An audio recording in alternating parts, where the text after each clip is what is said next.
어머니, 여긴 오시면 안 됐어요. 제가 12년간 지켜온 모든 게 무너질 테니까요. 12년 동안 저는 딸이 재벌과 결혼해 서울에서 행복하게 사는 줄만 알았습니다. 매년 3억 원이라는 거액을 보내왔으니까요. 하지만 제가 마주한 딸의 강남 최고급 아파트는 사람이 사는 집이 아닌 차갑고 텅 빈 감옥이었습니다. 그리고 제 사위라고 믿었던 그 남자는 딸의 남편이 아니었습니다. 딸의 인생을 돈으로 산 주인이었죠. 그 남자는 자신의 돈과 권력이면 제 딸을 영원히 곁에 둘 수 있다고 믿었을 겁니다. 하지만 그는 몰랐습니다. 어머니의 사랑은 그 어떤 계약서로도 묶을 수 없다는 것을. 이제 그 거대한 성벽을 무너뜨리기 위한 저희 모녀의 조용한 반란이 시작됩니다.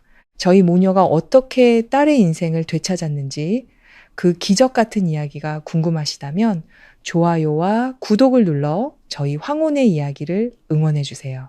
이제 모든 것이 시작된 그날의 이야기를 들려드리겠습니다. 주변 사람들은 모두 제게 복받았다며 부러워했습니다. 딸이 효심이 깊어 부잣집에 시집가 편안하게 산다고들 했죠. 하지만 돈을 받을 때마다 돌덩이처럼 무거워지는 마음은 어미인 저만 알 수 있었습니다. 돈이 있어도 딸을 볼 수 없다는 건 정말이지 가슴 아픈 일이었습니다. 제 이름은 박순자, 올해 63입니다.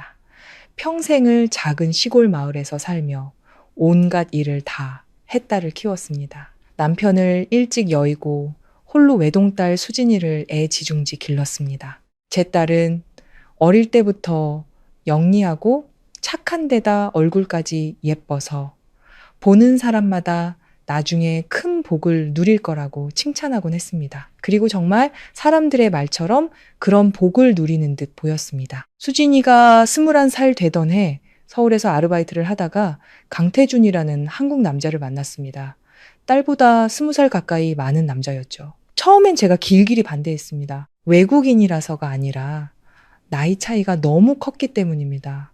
먼 타국으로 시집 가서 행복하게 사는 사람이 얼마나 되겠습니까? 하지만 그때 제 딸은 참 완고했습니다.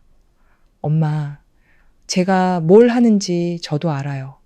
그 말을 듣는데 화가 나면서도 덜컥 겁이 났습니다. 젊은 애들이 곧자라는 말이지만 정말로 자기가 뭘 하는지 아는 사람이 몇이나 될까요? 결국 저는 고개를 끄덕였습니다. 그 남자를 믿어서가 아니라 제 딸의 눈빛을 보았기 때문입니다. 이미 마음을 정한 눈이었습니다. 결혼식은 조용하고 신속하게 치러졌습니다. 결혼한 지 한 달도 안 되어 딸은 남편을 따라 한국으로 떠났습니다.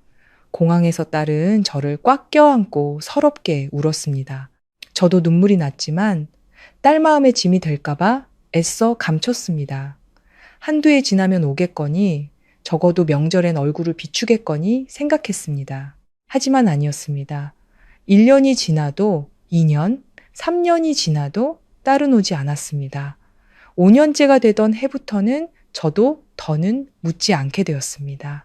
오직 돈만이 매년 정확히 3억 원씩 들어왔습니다. 그리고 아주 짧은 메시지가 함께 왔죠. 엄마, 건강 잘 챙기세요.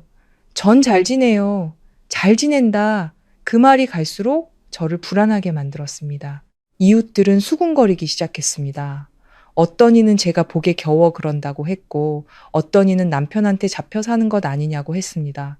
한 아주머니는 대놓고 말했죠. 이상하지 않아요? 돈을 그렇게 많이 보내면서 얼굴 한번 안 비추는 게 무슨 일 있는 거 아니에요.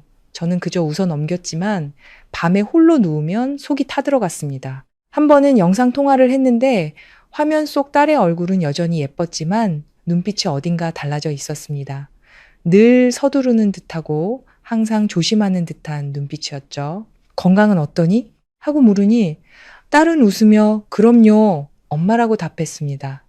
그런데 왜 엄마 보러 안 오니? 하고 묻자 딸은 몇 초간 침묵하더니 말했습니다. 일이 너무 바빠서요, 엄마. 다 말하지 않는다는 걸 알았지만 더 캐물을 용기가 나지 않았습니다. 엄밀한 때로 진실을 듣기 두려워하는 비겁한 존재이기도 하니까요. 시간은 흘러 제 머리는 희끗희끗해졌고 딸이 보낸 돈으로 낡은 집은 번듯하게 고쳤습니다. 모두가 제 팔자가 부럽다고 했지만 매일 혼자 밥을 먹는데 이게 무슨 복인가 싶었습니다. 명절마다 저는 습관처럼 수저 한 벌과 밥그릇 하나를 더 놓았습니다. 어떤 해에는 딸이 제일 좋아하던 된장찌개를 끓여놓고 김이 모락모락 나는 찌개를 보며 하염없이 눈물을 흘리기도 했습니다. 12년은 참 긴 시간이었습니다. 그러던 어느 날 저는 이전까지는 감히 생각지도 못했던 일을 결심했습니다. 제가 직접 한국에 가기로 한 겁니다. 예고도 없이 묻지도 않고 그저 제 눈으로 딸이 어떻게 사는지 보고 싶었습니다. 말은 간단했지만 평생 비행기 한 번 타본 적 없고 해외는커녕 서울 구경도 제대로 못 해본 60 넘은 촌부에게는 큰 결단이었습니다. 이웃집 아들에게 부탁해 비행기 표를 예매하고 서류를 준비했습니다. 그 청년은 혹시 모른다며 간단한 한국어 몇 마디를 종이에 적어주기까지 했습니다. 꼬불꼬불한 글씨를 보며 허수음이 나면서도 덜컥 겁이 났습니다. 그 청년은 어머니 가셔서 무슨 일 있으면 바로 전화하세요 하고 신신당부했습니다. 저는 고개를 끄덕였지만 속으로는 정말 무슨 일이 생기면 내가 침착하게 전화할 수 있을까 하고 생각했습니다. 비행은 4시간이 넘게 걸렸습니다. 태어나 처음 타보는 비행기였습니다. 이륙할 때 손잡이를 하얗게 질릴 때까지 꽉 잡고 있으니 지나가던 승무원이 웃으며 말했습니다. 할머님 괜찮아요. 다들 그래요. 저도 따라 웃었지만 마음은 허공에 매달린 듯 불안했습니다. 비행기가 무서운 게 아니었습니다. 저를 기다리고 있을 현실이 두려웠습니다. 공항에 내려서자 한참을 멍하니 서 있었습니다. 낯선 말을 쓰는 사람들이 쉴 새 없이 오갔습니다. 다행히 딸의 집 주소를 미리 준비해 온 터라 택시기사에게 보여주니 그가 고개를 끄덕이고는 차를 몰았습니다. 가는 내내 창밖만 바라봤습니다. 도시는 깨끗하고 현대적이었지만 제 마음은 조금도 편안해지지 않았습니다. 오히려 목적지에 가까워질수록 심장이 터질 듯이 뛰었습니다. 택시는 조용한 주택가에 있는 2층짜리 집 앞에 멈췄습니다. 대저택은 아니었지만 꽤 근사한 집이었습니다. 저는 떨리는 손으로 대문 앞에 섰습니다. 지난 12년간 내 딸이 살아온 곳이었습니다. 깊게 숨을 들이쉬고 초인종을 눌렀습니다. 아무 대답이 없었습니다. 다시 한번 눌렀지만 여전히 조용했습니다. 조심스럽게 대문을 밀어보니 잠겨있지 않았습니다. 이상한 기분이 등골을 타고 흘렀습니다. 안으로 들어서자 마당은 깔끔하게 정돈되어 있었지만 어딘가 모르게 싸늘했습니다. 사람 소리도 텔레비전 소리도 그 어떤 생활의 소음도 들리지 않았습니다. 마치 살기 위한 집이 아니라 그저 있기 위한 집처럼 느껴졌습니다. 현관문 손잡이에 손을 얹아 심장이 쿵쾅거렸습니다. 어째서인지 그 순간 무슨 일 있는 거 아니에요? 하던 이웃 아주머니의 말이 떠올랐습니다.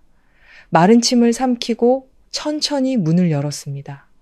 문이 열리는 순간 저는 그 자리에 얼어붙고 말았습니다.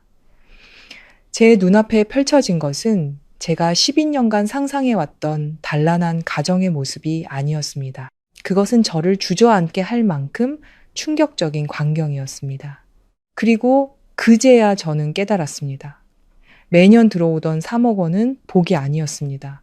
그것은 대가, 아주 비싼 대가였습니다. 그리고 어쩌면 제 딸은 지난 12년간 그 대가를 치르고 있었던 건지도 모릅니다. 저는 문지방에 선 채로 꼼짝할 수 없었습니다. 손은 여전히 문고리를 잡고 있었죠. 제 눈앞에 있는 것은 제가 상상했던 따뜻한 집이 아니라 믿을 수 없을 만큼 차가운 공간이었습니다. 넓은 거실은 모델하우스처럼 흠잡을 데 없이 깨끗하고 정돈되어 있었지만 사람 사는 흔적이라고는 찾아볼 수 없었습니다. 빗둘게 놓인 슬리퍼 한 짝도 의자에 걸쳐진 외투 하나도 없었습니다. 음식 냄새나 차 끓이는 냄새 같은 가정의 평범한 향기도 전혀 없었습니다. 저는 깨질 듯한 정적을 깨뜨릴까봐 조심스럽게 안으로 들어갔습니다. 수진아, 나지막이 불러보았지만 대답은 없었습니다. 식탁 위에는 꽃병이 있었지만 조화였습니다. 보기에는 아름다웠지만 향기도 생명도 없는 꽃. 손을 대보니 차갑기 그지없었습니다. 심장이 점점 더 빨리 뛰기 시작했습니다. 집 안깊숙이 들어갈수록 불안감은 커져만 갔습니다. 주방은 기름때 하나 없이 깨끗했고 그릇들은 마치 오랫동안 사용하지 않은 것처럼 찬장에 가지런히 정리되어 있었습니다. 냉장고를 열어보니 거의 텅 비어 있었습니다. 물 몇 병과 씻은 과일 몇 개, 그리고 즉석식품 한 개가 전부였습니다. 저는 잠시 그 자리에 서 있었습니다. 이 집에 사는 여자가 있는데 이럴 수가 있나? 제 딸 수진이는 어릴 때부터 요리를 좋아했습니다. 나중에 결혼하면 매일 남편에게 직접 밥을 해주겠다고 말하곤 했는데 갑자기 목이 메어왔습니다. 저는 2층으로 올라가는 계단으로 향했습니다. 그곳에서 저를 기다리고 있을 진실이 두려워 한 걸음 한 걸음 천천히 내디뎠습니다. 2층에는 문이 3개 있었습니다. 첫 번째 문 앞에 서서 심호흡을 한 뒤 문을 열었습니다.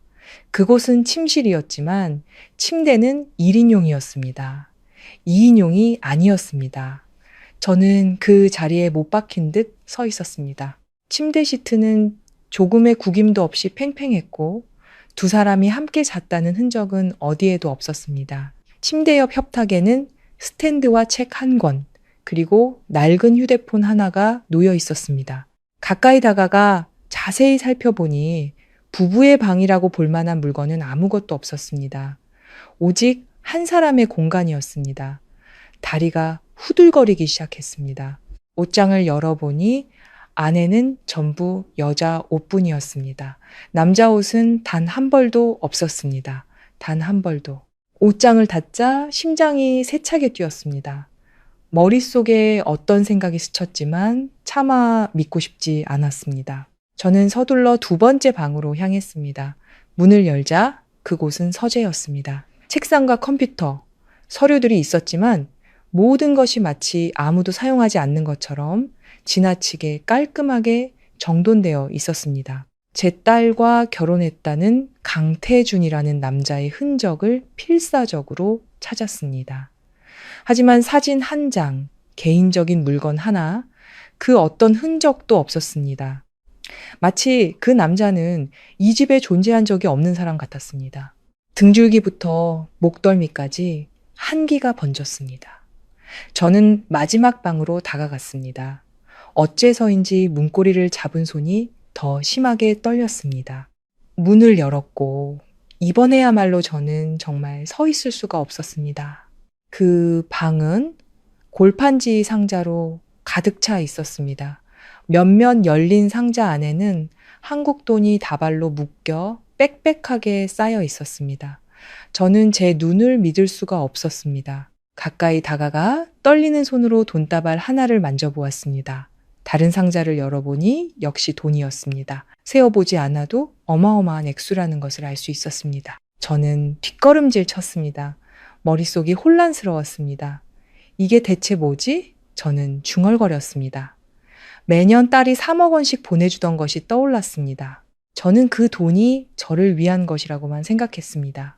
그런데 여기에도 이렇게 많은 돈이 있다면 그 돈은 대체 어디서 난 것일까요? 그리고 왜 창고 같은 이 방에 숨겨져 있는 걸까요? 바로 그때 아래층에서 문 열리는 소리가 들렸습니다. 아주 조용했지만 선명한 발소리, 심장이 터져 나올 것 같았습니다. 저는 숨도 크게 쉬지 못하고 가만히 서 있었습니다. 발소리는 거실로 향하더니 멈췄고 이내 엄마? 하는 목소리가 들렸습니다. 저는 깜짝 놀라 돌아섰습니다. 수진이의 목소리였습니다. 하지만 예전과는 달랐습니다. 목소리는 더 낮고 쉬어 있었고 깊은 피로가 묻어 있었습니다. 저는 서둘러 아래층으로 달려 내려갔습니다. 계단에 다다랐을 때 딸을 보았습니다. 제 딸은 아래층에서 저를 올려다보고 있었습니다. 12년 만에 재회. 여전히 제 딸이었지만 더 이상 예전의 제 딸이 아니었습니다. 얼굴은 여전히 아름다웠지만 더 수척해졌고 눈빛은 예전처럼 막지 않았습니다. 아주 깊고 무거운 무언가가 담겨 있었습니다. 우리 모녀는 몇 초간 아무 말 없이 서로를 바라보았습니다. 그러다 딸이 다가와 저를 안았습니다. 아주 꽉 껴안았지만 울음소리는 없었습니다.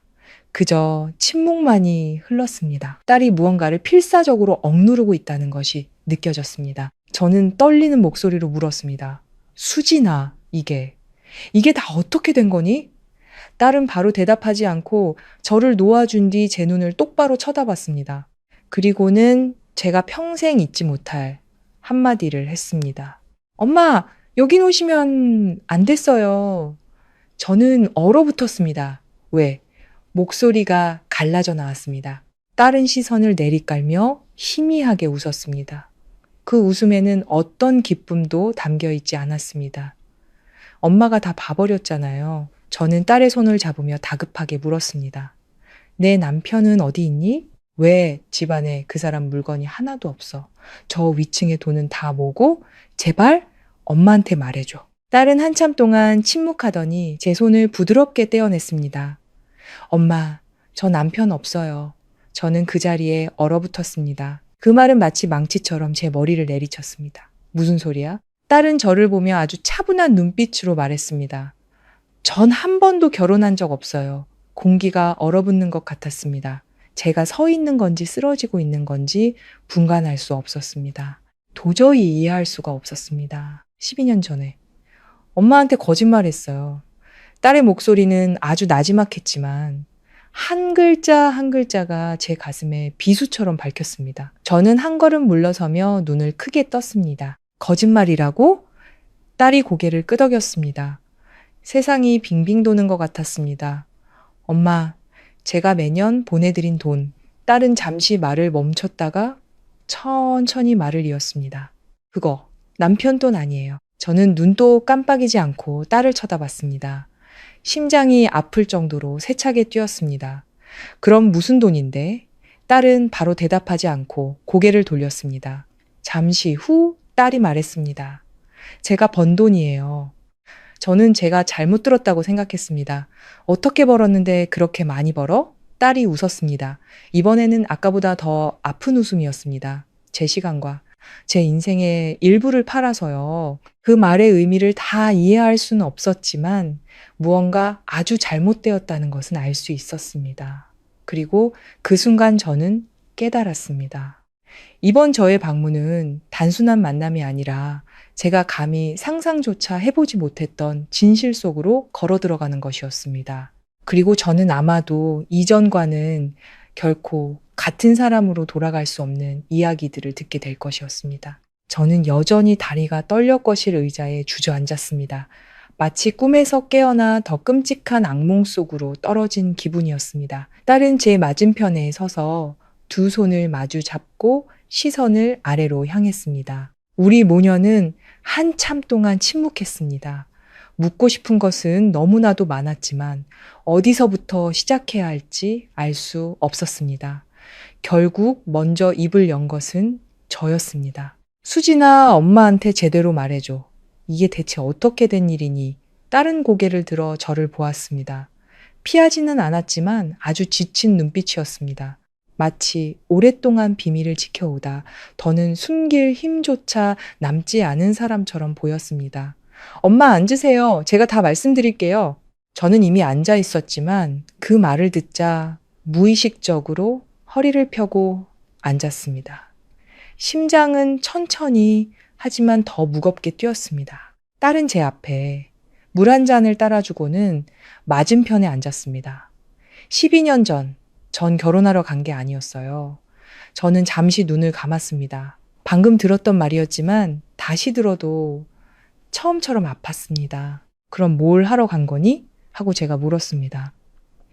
딸은 저를 보며 입술을 달싹이다가 말했습니다. 일하러 갔어요. 무슨 일을 하기에 매년 3억 원씩이나 보내? 제가 다그쳤습니다. 딸은 바로 대답하지 않고 고개를 숙인 채 두 손을 꽉 쥐었습니다. 엄마, 그때 우리 집 형편 어땠는지 기억하세요? 딸의 질문에 저는 잠시 말을 잃었습니다. 어찌 잊을 수 있을까요? 그때 저는 낡은 집을 수리하느라 빌린 돈을 채 갚기도 전에 교통사고를 당했습니다. 거의 석 달을 병원에 누워 있었죠.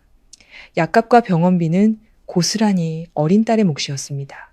딸은 학교에 다니랴, 아르바이트 하랴, 저를 간호하랴, 정신이 없었습니다. 어떤 날은 창가에 멍하니 앉아 먼 곳을 바라보는 딸의 모습을 보기도 했습니다. 제가 물으면 딸은 그저 괜찮다고 웃기만 했습니다. 그때는 그저 딸이 피곤해서 그런 줄로만 알았습니다. 엄마, 전 그때 기간제 계약이라는 걸 맺었어요. 저는 이해할 수 없어 딸을 쳐다봤습니다. 계약이라니? 딸은 깊은 숨을 내쉬었습니다. 한 사람의 통역사이자 개인 비서 역할을 하는 거였어요. 말은 평범하게 들렸지만 딸의 말투는 전혀 평범하게 느껴지지 않았습니다. 그 사람이 누군데? 딸이 씁쓸하게 웃었습니다. 아주 큰 회사의 회장님이에요. 문득 생각이 스쳤습니다. 그럼 강태준이라는 사람은 네 남편이 아니고 딸이 말을 잘랐습니다. 그분이 저를 고용한 사람이에요. 누군가 제 심장을 꽉 쥐는 것 같았습니다. 고용해서. 뭘 했는데 딸은 저를 보았습니다. 이번에는 더 이상 피하지 않았습니다. 그분 곁에서 자료를 번역하고 회의에 동행하고 생활을 돌보고 그리고 이미지를 지켜주는 일이었어요. 저는 가만히 앉아 있었습니다. 딸이 내뱉는 말들은 아주 차분했지만 제 속은 답답해져 왔습니다. 이미지를 지킨다는 게 무슨 소리니? 딸이 웃었습니다. 이번에는 약간의 자조가 섞인 웃음이었습니다. 성공한 남자는 완벽해 보이기 위해 늘 곁에 여자가 필요하니까요. 저는 이해했습니다. 하지만 이해하고 싶지 않았습니다.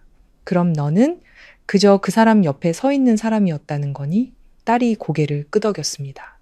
네. 저는 길게 한숨을 내쉬었지만 마음은 조금도 가벼워지지 않았습니다. 그럼 12년 동안 저는 차마 말을 잇지 못했습니다. 딸은 제 마음을 알아챘습니다. 엄마, 전 그분의 아내는 아니었지만 그렇다고 남도 아니었어요. 그 말에 등골이 오싹해졌습니다.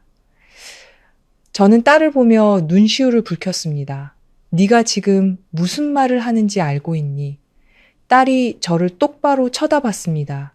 알고 있어요. 그럼 엄마 마음이 얼마나 아플지도 알겠니? 제 목소리가 떨리기 시작했습니다. 딸은 침묵했습니다. 한참 후에야 입을 열었습니다. 엄마, 저도 많이 생각했어요. 그날 제가 가지 않았다면 엄마 병원비는 어디서 구하고 우리 집 빚은 어떻게 갚았을까요? 저는 울음을 터뜨렸습니다. 그래도 이런 방법은 아니지. 딸이 고개를 숙였습니다. 알면서도 했어요. 다른 방법이 없었으니까요. 그 말은 비수 같았습니다. 저는 입을 다물었습니다. 할 말이 없어서가 아니라 무슨 말을 해야 할지 몰랐기 때문입니다. 맞았습니다. 그때 우리에게는 정말 다른 길이 없었습니다. 그럼 12년 동안 어떻게 살았니? 제가 목소리를 낮춰 물었습니다. 딸이 희미하게 웃었습니다. 엄마가 보신 그대로예요. 저는 사람 온기 하나 없이 깨끗하기만 하던 이 집을 떠올렸습니다. 혼자 살았니? 딸이 고개를 끄덕였습니다. 그분은 여기에 살지 않아요. 따로 집이 있으니까요. 이 집은 그분이 저를 위해 사준 집이에요. 저는 차가운 집을 둘러보았습니다. 그럼 저 위층의 돈은? 딸이 천장을 올려다보며 생각에 잠겼습니다. 그건 제가 아직 쓰지 않은 돈이에요. 쓰지 않았다고? 제가 놀라서 물었습니다. 엄마한테 매년 3억 원씩 보내고 남은 돈은 거의 쓰지 않았어요. 저는 할 말을 잃었습니다. 쓰지도 않고 뭘 하려고 모아뒀니? 딸이 웃었습니다.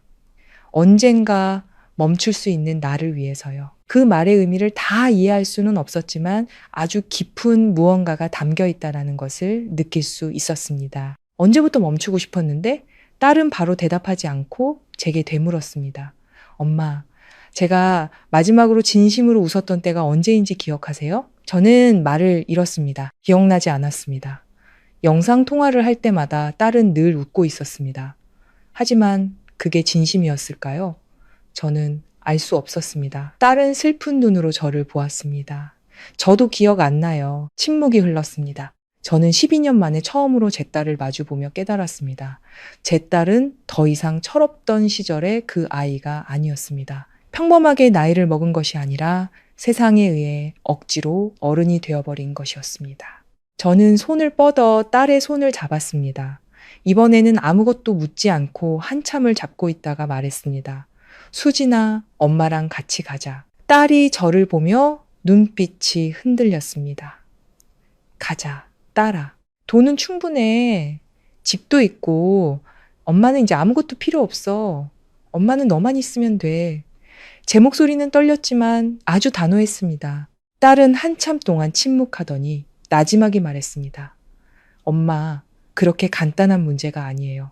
심장이 덜컥 내려앉았습니다. 왜? 딸은 저를 보지 않고 창밖을 보며 말했습니다. 제 마음대로 떠날 수가 없어요. 아주 조용한 말이었지만 온몸이 얼어붙는 것 같았습니다. 그게 무슨 소리야? 딸이 저를 돌아봤습니다. 이번에는 피하지도 슬퍼하지도 않는 아주 분명한 눈빛이었습니다. 저에겐 계약서가 있어요. 제가 마른 침을 삼켰습니다. 계약서가 있으면 파기하면 되지. 딸이 고개를 저었습니다. 단순하지 않아요. 왜? 딸이 저를 똑바로 쳐다봤습니다. 엄마, 제 계약서에는 한 가지 조항이 더 있어요. 심장이 다시 세차게 뛰기 시작했습니다. 무슨 조항인데?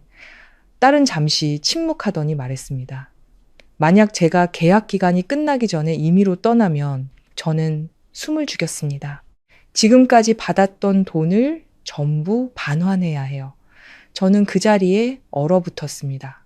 전부라면 36억 원이 넘는 돈이에요. 저는 아무 말도 할 수 없었습니다. 이해하지 못해서가 아니라 너무나도 명확하게 이해했기 때문입니다. 그리고 그제야 저는 비로소 깨달았습니다. 제 딸은 살고 있는 것이 아니었습니다. 돈과 지난 12년의 희생으로 붙잡혀 있었던 겁니다. 그리고 저는 그 대가를 지난 세월 동안 아무것도 모른 채 받아왔던 사람이었습니다. 저는 그 자리에 앉아 있었습니다. 두 손은 무릎 위에 놓여 있었지만 아무 감각도 느껴지지 않았습니다. 딸이 방금 한 말들은 파도처럼 밀려와 제 머리를 어지럽혔습니다. 아프고 충격적이고 어떻게 반응해야 할지 알 수 없었습니다. 36억 원. 이전에는 감히 상상조차 해본 적 없는 액수였습니다. 하지만 돈보다 더 저를 두렵게 한 것은 제 딸이 묶여있는 방식이었습니다. 엄마, 너무 걱정 마세요. 수진이가 아주 작은 목소리로 말했습니다. 저는 고개를 들어 딸을 보았습니다. 눈에는 여전히 눈물이 고여 있었습니다. 걱정이 안 되니? 12년 동안 네가 이렇게 산 걸 이제야 알았는데 걱정하지 말라니. 딸은 아무 대꾸 없이 가만히 앉아 있었습니다. 그 침묵이 제 마음을 더 아프게 했습니다. 저는 심호흡하며 애써 평정을 찾으려 했습니다. 계약 기간은 얼마나 남았다고 했지? 딸이 바로 대답했습니다. 2년 남았어요. 2년. 저는 속으로 되뇌었습니다. 12년이 지났고 이제 겨우 2년 남았다. 길지 않게 들릴 수도 있지만 딸이 살아온 시간을 생각하면 그 2년은 평생처럼 느껴질 수도 있었습니다. 다른 방법은 없니? 하고 제가 물었습니다. 딸은 고개를 저었습니다. 알아봤어요. 조항이 아주 엄격해요. 제가 위반하면 소송을 걸 수도 있고 심지어 한국으로 다시 돌아오지 못하게 할 수도 있대요. 목이 메어왔습니다. 계약서 하나가 어떻게 한 사람의 인생을 이렇게 올가맬 수 있을까요? 딸이 희미하게 웃었습니다. 엄마, 제가 서명한 거잖아요. 그 말에 누구도 탓할 수 없었습니다. 그저 우리의 처지가 원망스러울 뿐이었습니다. 저는 딸을 한참 동안 바라보다가 애써 외면해왔던 질문을 던졌습니다. 수진아, 힘들었니? 딸은 바로 대답하지 않고 자신의 손을 내려다봤습니다. 길고 예쁜 손가락이었지만 작은 굳은 살이 박여 있었습니다. 한참 후에야 딸이 말했습니다. 항상 힘들었던 건 아니에요. 그 말에 심장이 내려앉는 것 같았습니다. 그렇다면 힘든 순간도 있었다는 뜻이었습니다. 딸은 부인하지 않았습니다. 엄마 맞거나 욕을 듣지는 않았어요. 그분도 저를 함부로 대하지는 않았고요. 저는 고개를 끄덕였지만 마음은 놓이지 않았습니다. 하지만 딸이 고개를 들어 저를 보았습니다. 제가 하고 싶은 걸 할 수는 없었어요. 필요할 때 그분과 동행해야 했고 정해진 시간, 정해진 장소에 나타나야 했어요. 웃어야 할 땐 웃고 침묵해야 할 땐 침묵해야 했죠. 딸의 목소리는 담담했지만 제 귀에는 고통스럽게 들렸습니다. 어떤 날은 누구와도 한마디도 하지 않았어요. 어떤 때는 너무 집에 가고 싶었지만 감히 생각조차 할 수 없었고요. 저는 더 이상 참을 수 없었습니다. 벌떡 일어나 딸을 껴안았습니다. 됐다 됐어. 이제 그만 말하렴. 딸은 울지 않고 그저 가만히 제게 안겨 있었습니다. 딸이 울지 않는 모습이 제 마음을 더 아프게 했습니다. 한참 후에 딸을 놓아주고 저는 단호하게 말했습니다. 엄마가 여기서 같이 있을게. 딸이 깜짝 놀랐습니다. 안 돼요, 엄마. 왜 안 돼? 안전하지 않아요. 제가 미간을 찌푸렸습니다. 안전하지 않다니? 딸은 주위를 둘러보며 목소리를 낮췄습니다. 그분은 낯선 사람이 나타나는 걸 좋아하지 않아요. 저는 이해할 수 없었습니다. 하지만 난 네 엄마잖니? 딸이 고개를 저었습니다. 계약서에는 그런 조항이 없어요. 저는 할 말을 잃었습니다. 엄마가 찾아오는 것조차 계약서에 따라야 한다니. 딸은 대답하지 않았지만 눈빛이 모든 것을 말해주고 있었습니다. 저는 다시 자리에 앉았습니다. 머릿속이 복잡해졌습니다. 모든 것이 제 생각과는 달랐습니다. 저는 딸이 돈도 있고 집도 있고 안정된 삶을 살며 행복할 거라고만 생각했습니다. 하지만 제 딸은 아름답지만 출구가 없는 틀 안에 갇혀 살고 있었습니다. 바로 그때 전화벨이 울렸습니다. 수진이는 액정을 보더니 표정이 굳어졌습니다. 딸은 일어나 구석으로 가서 전화를 받았습니다. 전부 다 들리지는 않았지만 딸의 표정이 차분함에서 긴장으로 바뀌는 것을 볼 수 있었습니다. 그리고는 고개를 끄덕였습니다. 네, 가겠습니다. 딸은 전화를 끊고 저를 돌아봤습니다. 엄마, 저 잠시 나가봐야 해요. 제가 놀라서 물었습니다. 어디를? 일하러요. 이 시간에 저는 시계를 보았습니다. 벌써 저녁 8시가 다 되어가고 있었습니다. 딸이 고개를 끄덕였습니다. 제 일은 정해진 시간이 없어요. 더 묻고 싶었지만 그만두었습니다. 대신 이렇게 물었습니다. 위험하지는 않니? 딸이 웃었습니다. 괜찮아요, 엄마. 하지만 그 웃음은 저를 안심시키지 못했습니다. 딸은 방으로 올라가 옷을 갈아입었습니다. 저는 불안한 마음으로 아래층에 앉아 있었습니다. 잠시 후 딸이 내려왔습니다. 저는 제 딸을 알아보지 못할 뻔했습니다. 아주 아름다운 드레스를 입고 가볍게 화장을 하고 자연스럽게 머리를 늘어뜨린 모습이 아주 세련되고 우아했습니다. 예전의 수진이가 아니라 다른 사람이 원하는 대로 완벽하게 꾸며진 한 명의 여인이었습니다. 저는 자랑스러우면서도 가슴이 아팠습니다. 늘 이렇게 해야 하니 딸이 고개를 끄덕였습니다. 거의요. 저는 한숨을 쉬었습니다. 밥은 먹었니? 딸이 고개를 저었습니다.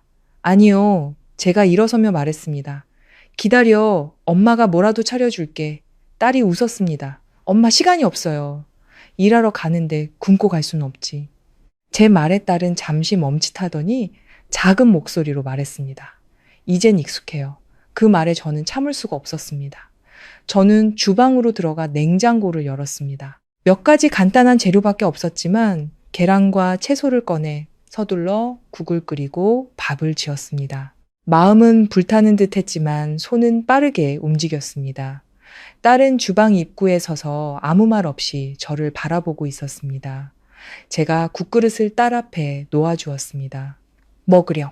딸은 자리에 앉아 숟가락을 들고 국을 바라보다가 눈시울이 붉어졌습니다. 저는 딸이 옛날을 떠올리고 있다는 것을 알았습니다. 집에서 함께 밥을 먹던 시절을 딸은 말없이 한 숟갈 또 한 숟갈 밥을 먹었습니다. 저는 맞은편에 앉아 딸을 바라보았습니다. 아주 가깝지만 동시에 아주 멀게 느껴졌습니다. 바로 앞에 딸이 있었지만 지난 12년 동안 딸이 어떻게 살아왔는지 저는 전혀 몰랐으니까요. 식사를 마친 딸이 일어섰습니다. 엄마, 다녀올게요. 저도 따라 일어서며 말했습니다. 조심해서 다녀오렴.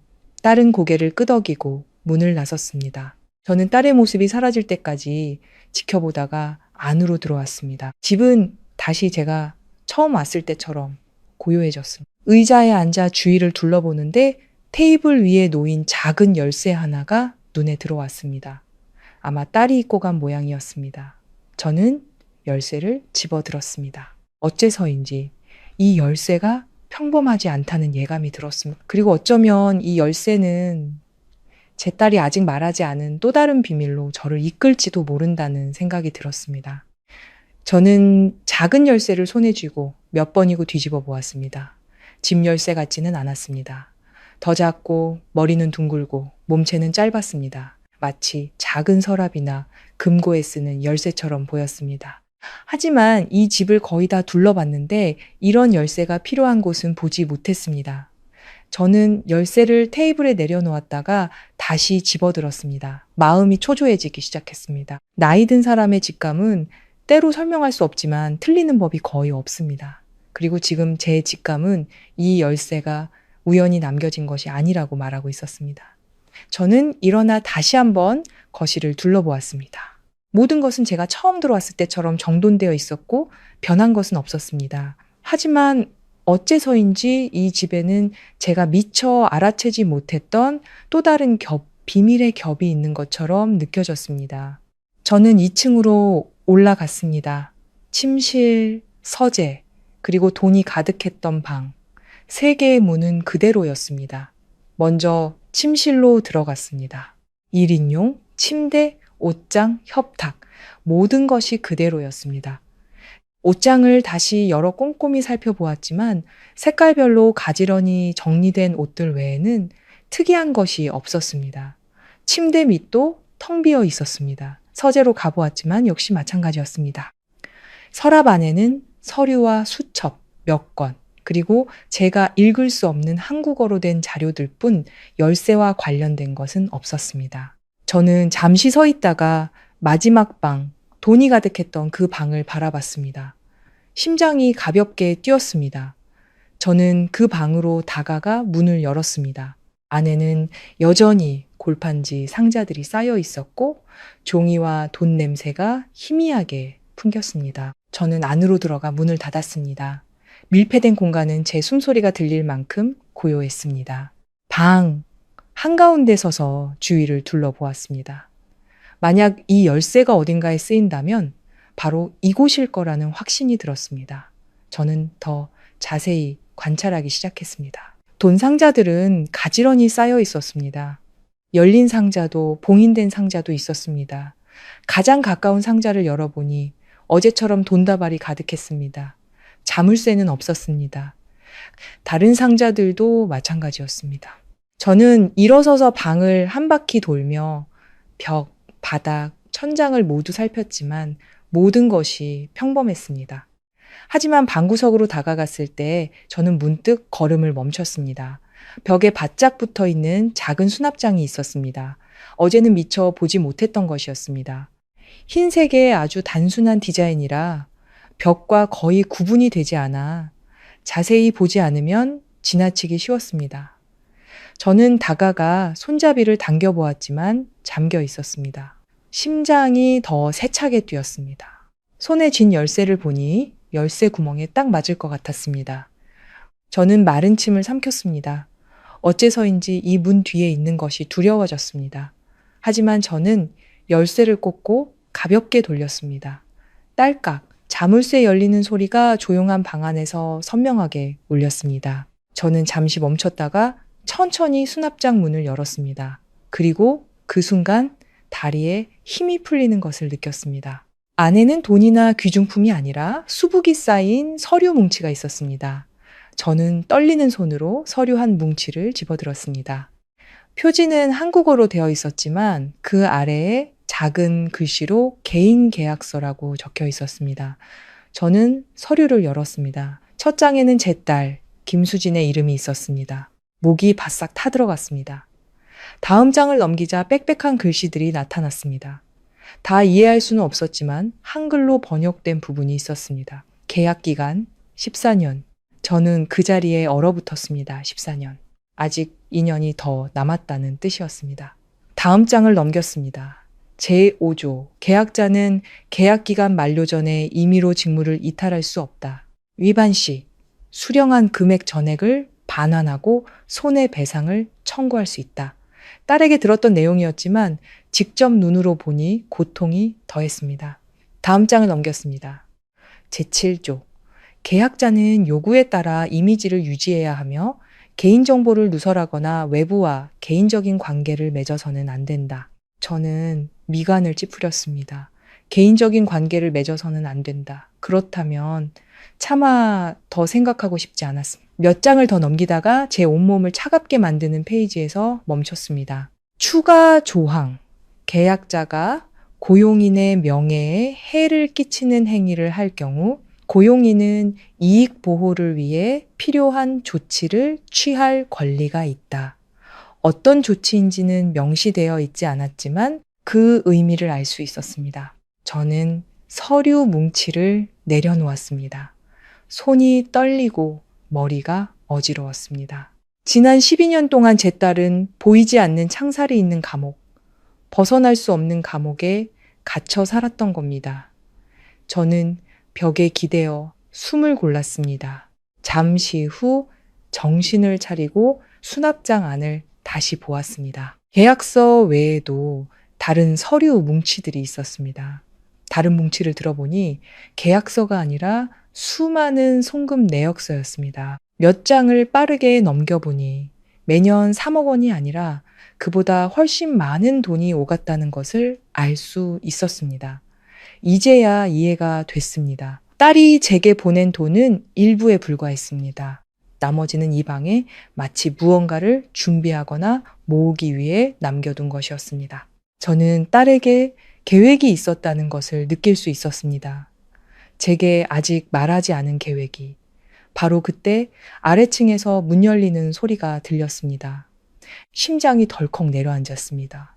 수진이가 벌써 돌아왔나? 저는 서둘러 모든 것을 제자리에 놓고 수납장을 잠그고 열쇠를 주머니에 넣은 뒤 밖으로 나갔습니다. 계단을 내려가는데 아래층에 한 남자가 서 있었습니다. 제 딸이 아니었습니다. 거실에 서 있는 남자는 키가 크고 말랐으며 값비싼 정장을 입고 있었습니다. 눈빛은 차가웠습니다. 그는 아무 말 없이 저를 쳐다봤습니다. 저는 그 자리에 얼어붙어 심장이 마구 뛰었습니다. 누구시죠? 남자가 한국어로 물었습니다. 저는 마른 침을 삼켰습니다. 저는. 수진이 엄마입니다.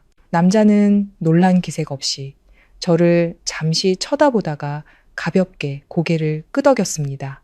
알고 있습니다. 그 말에 등골이 서늘해졌습니다. 당신은? 제가 물었습니다. 남자는 바로 대답하지 않고 제게 다가오며 말했습니다. 제가 당신 따님의 계약서를 가지고 있는 사람입니다. 저는 할 말을 잃었습니다. 더 묻지 않아도 이 남자가 지난 12년 동안 제 딸을 곁에 두었던 바로 그 사람이라는 것을 알 수 있었습니다. 그리고 그 순간 저는 깨달았습니다. 모든 것이 제가 생각했던 것보다 훨씬 복잡하다는 것을, 그리고 어쩌면 저는 쉽게 돌아나갈 수 없는 곳에 발을 들여놓은 것인지도 모릅니다. 저는 그 남자와 마주 선 채 두 발이 바닥에 박힌 듯 꼼짝할 수 없었습니다. 굳건히 서고 싶어서가 아니라 제대로 걸을 수 있을 것 같지 않았기 때문입니다. 남자는 저보다 머리 하나는 더 컸고 마른 체형이었지만 늘 자신을 통제하는 사람 특유의 꼿꼿한 자세를 하고 있었습니다. 짙은 회색 정장은 한치의 흐트러짐도 없어 보는 사람으로 하여금 거리감을 느끼게 했습니다. 하지만 저를 가장 불편하게 한 것은 그의 눈빛이었습니다. 사납거나 험악한 눈빛이 아니라 차가운 눈빛이었습니다. 마치 다른 사람을 평가하고 늘 윗사람의 위치에 서는 것에 익숙한 사람의 눈빛이었죠.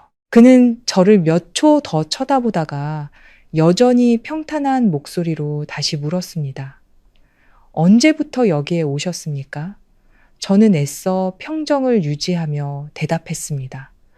오늘 막 도착했습니다. 그는 가볍게 고개를 끄덕였습니다. 그녀가 제게 미리 말하지 않았군요. 그 말에 저는 움찔했습니다. 저는 그를 쳐다보며 물었습니다. 제 딸이 당신에게 그런 것까지 보고해야 합니까? 그는 바로 대답하지 않고 제 질문이 대답할 가치도 없다는 듯 입꼬리를 살짝 올렸습니다. 오늘 밤 그녀와 일정이 있었습니다. 그런데 일찍 돌아온 모양이군요. 저는 주먹을 꽉 쥐었습니다. 제 딸은 어디 있습니까? 그가 저를 보며 되물었습니다. 모르십니까? 심장이 쿵 하고 내려앉았습니다. 당신과 일하러 간 줄 알았는데요. 그가 고개를 저었습니다. 아직 만나지 않았습니다. 분위기가 무겁게 가라앉았습니다. 아주 불길한 예감이 들었습니다. 저는 그를 똑바로 쳐다봤습니다. 당신이 강태준 씨입니까? 그는 고개를 살짝 기울이며 대답했습니다. 맞습니다. 제가 마른 침을 삼켰습니다. 지난 12년 동안 수백 번은 들었던 이름이지만 이런 상황에서 만나게 될 줄은 꿈에도 몰랐습니다. 저는 더 이상 돌려 말하지 않았습니다. 제 딸이 제게 무슨 말을 했는지 아십니까? 그가 저를 보며 변함없는 눈빛으로 말했습니다. 짐작은 갑니다. 그래서 어떻게 생각하시는데요? 그는 몇 초간 침묵하더니 말했습니다. 조금 늦게 오신 것 같군요. 그 말에 온몸에 피가 끓는 것 같았습니다. 늦었든 아니든 그건 제 사정입니다. 저는 단지 왜 제 딸을 그런 식으로 붙잡아 두고 있는지 알고 싶을 뿐입니다. 제 목소리는 크지 않았지만 아주 단호했습니다. 그는 불쾌한 기색 없이 제게 한 걸음 더 다가왔습니다. 제가 그녀를 붙잡아 두고 있다고 생각하십니까? 제가 똑바로 쳐다봤습니다. 아닙니까? 그가 희미하게 웃었습니다. 모든 것은 합의하에 이루어졌습니다. 합의요? 저는 헛웃음을 터뜨렸습니다. 21살짜리 어린애가 맺은 그 계약을 합의라고 부르시는군요. 그의 눈빛이 이번에는 조금 변했습니다. 그녀가 자신이 뭘 하는지 몰랐을 거라고 생각하십니까? 저는 할 말을 잃었습니다. 알았든 몰랐든 이득을 본 건 당신이잖아요. 그는 부인하지 않았습니다. 맞습니다. 너무나도 솔직한 대답에 저는 순간 할 말을 잃었습니다. 저는 돈이 있고 조건이 있었습니다. 그녀는 돈이 필요했고 기회가 필요했죠. 우리는 거래를 한 겁니다. 저는 주먹을 꽉 쥐었습니다. 당신은 그걸 거래라고 부르지만 저는 강요라고 부릅니다. 그의 얼굴에서 웃음기가 사라졌습니다. 그렇게 생각하실 수도 있겠죠. 하지만 그녀는 단 한 번도 강요당한 적이 없습니다. 저는 반박하고 싶었지만 딸이 했던 말이 떠올랐습니다. 엄마, 제가 서명한 거잖아요. 그 말은 가시처럼 제 마음에 박혀 있었습니다.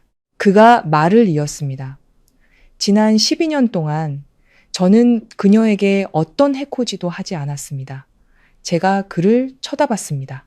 때리지 않고 욕하지 않으면 해코지가 아니라고 생각하시는군요. 그는 바로 대답하지 않고 저를 쳐다보다가 잠시 후 말했습니다. 당신은 어머니이니 당신의 방식으로 보시겠죠? 저는 제 방식으로 봅니다.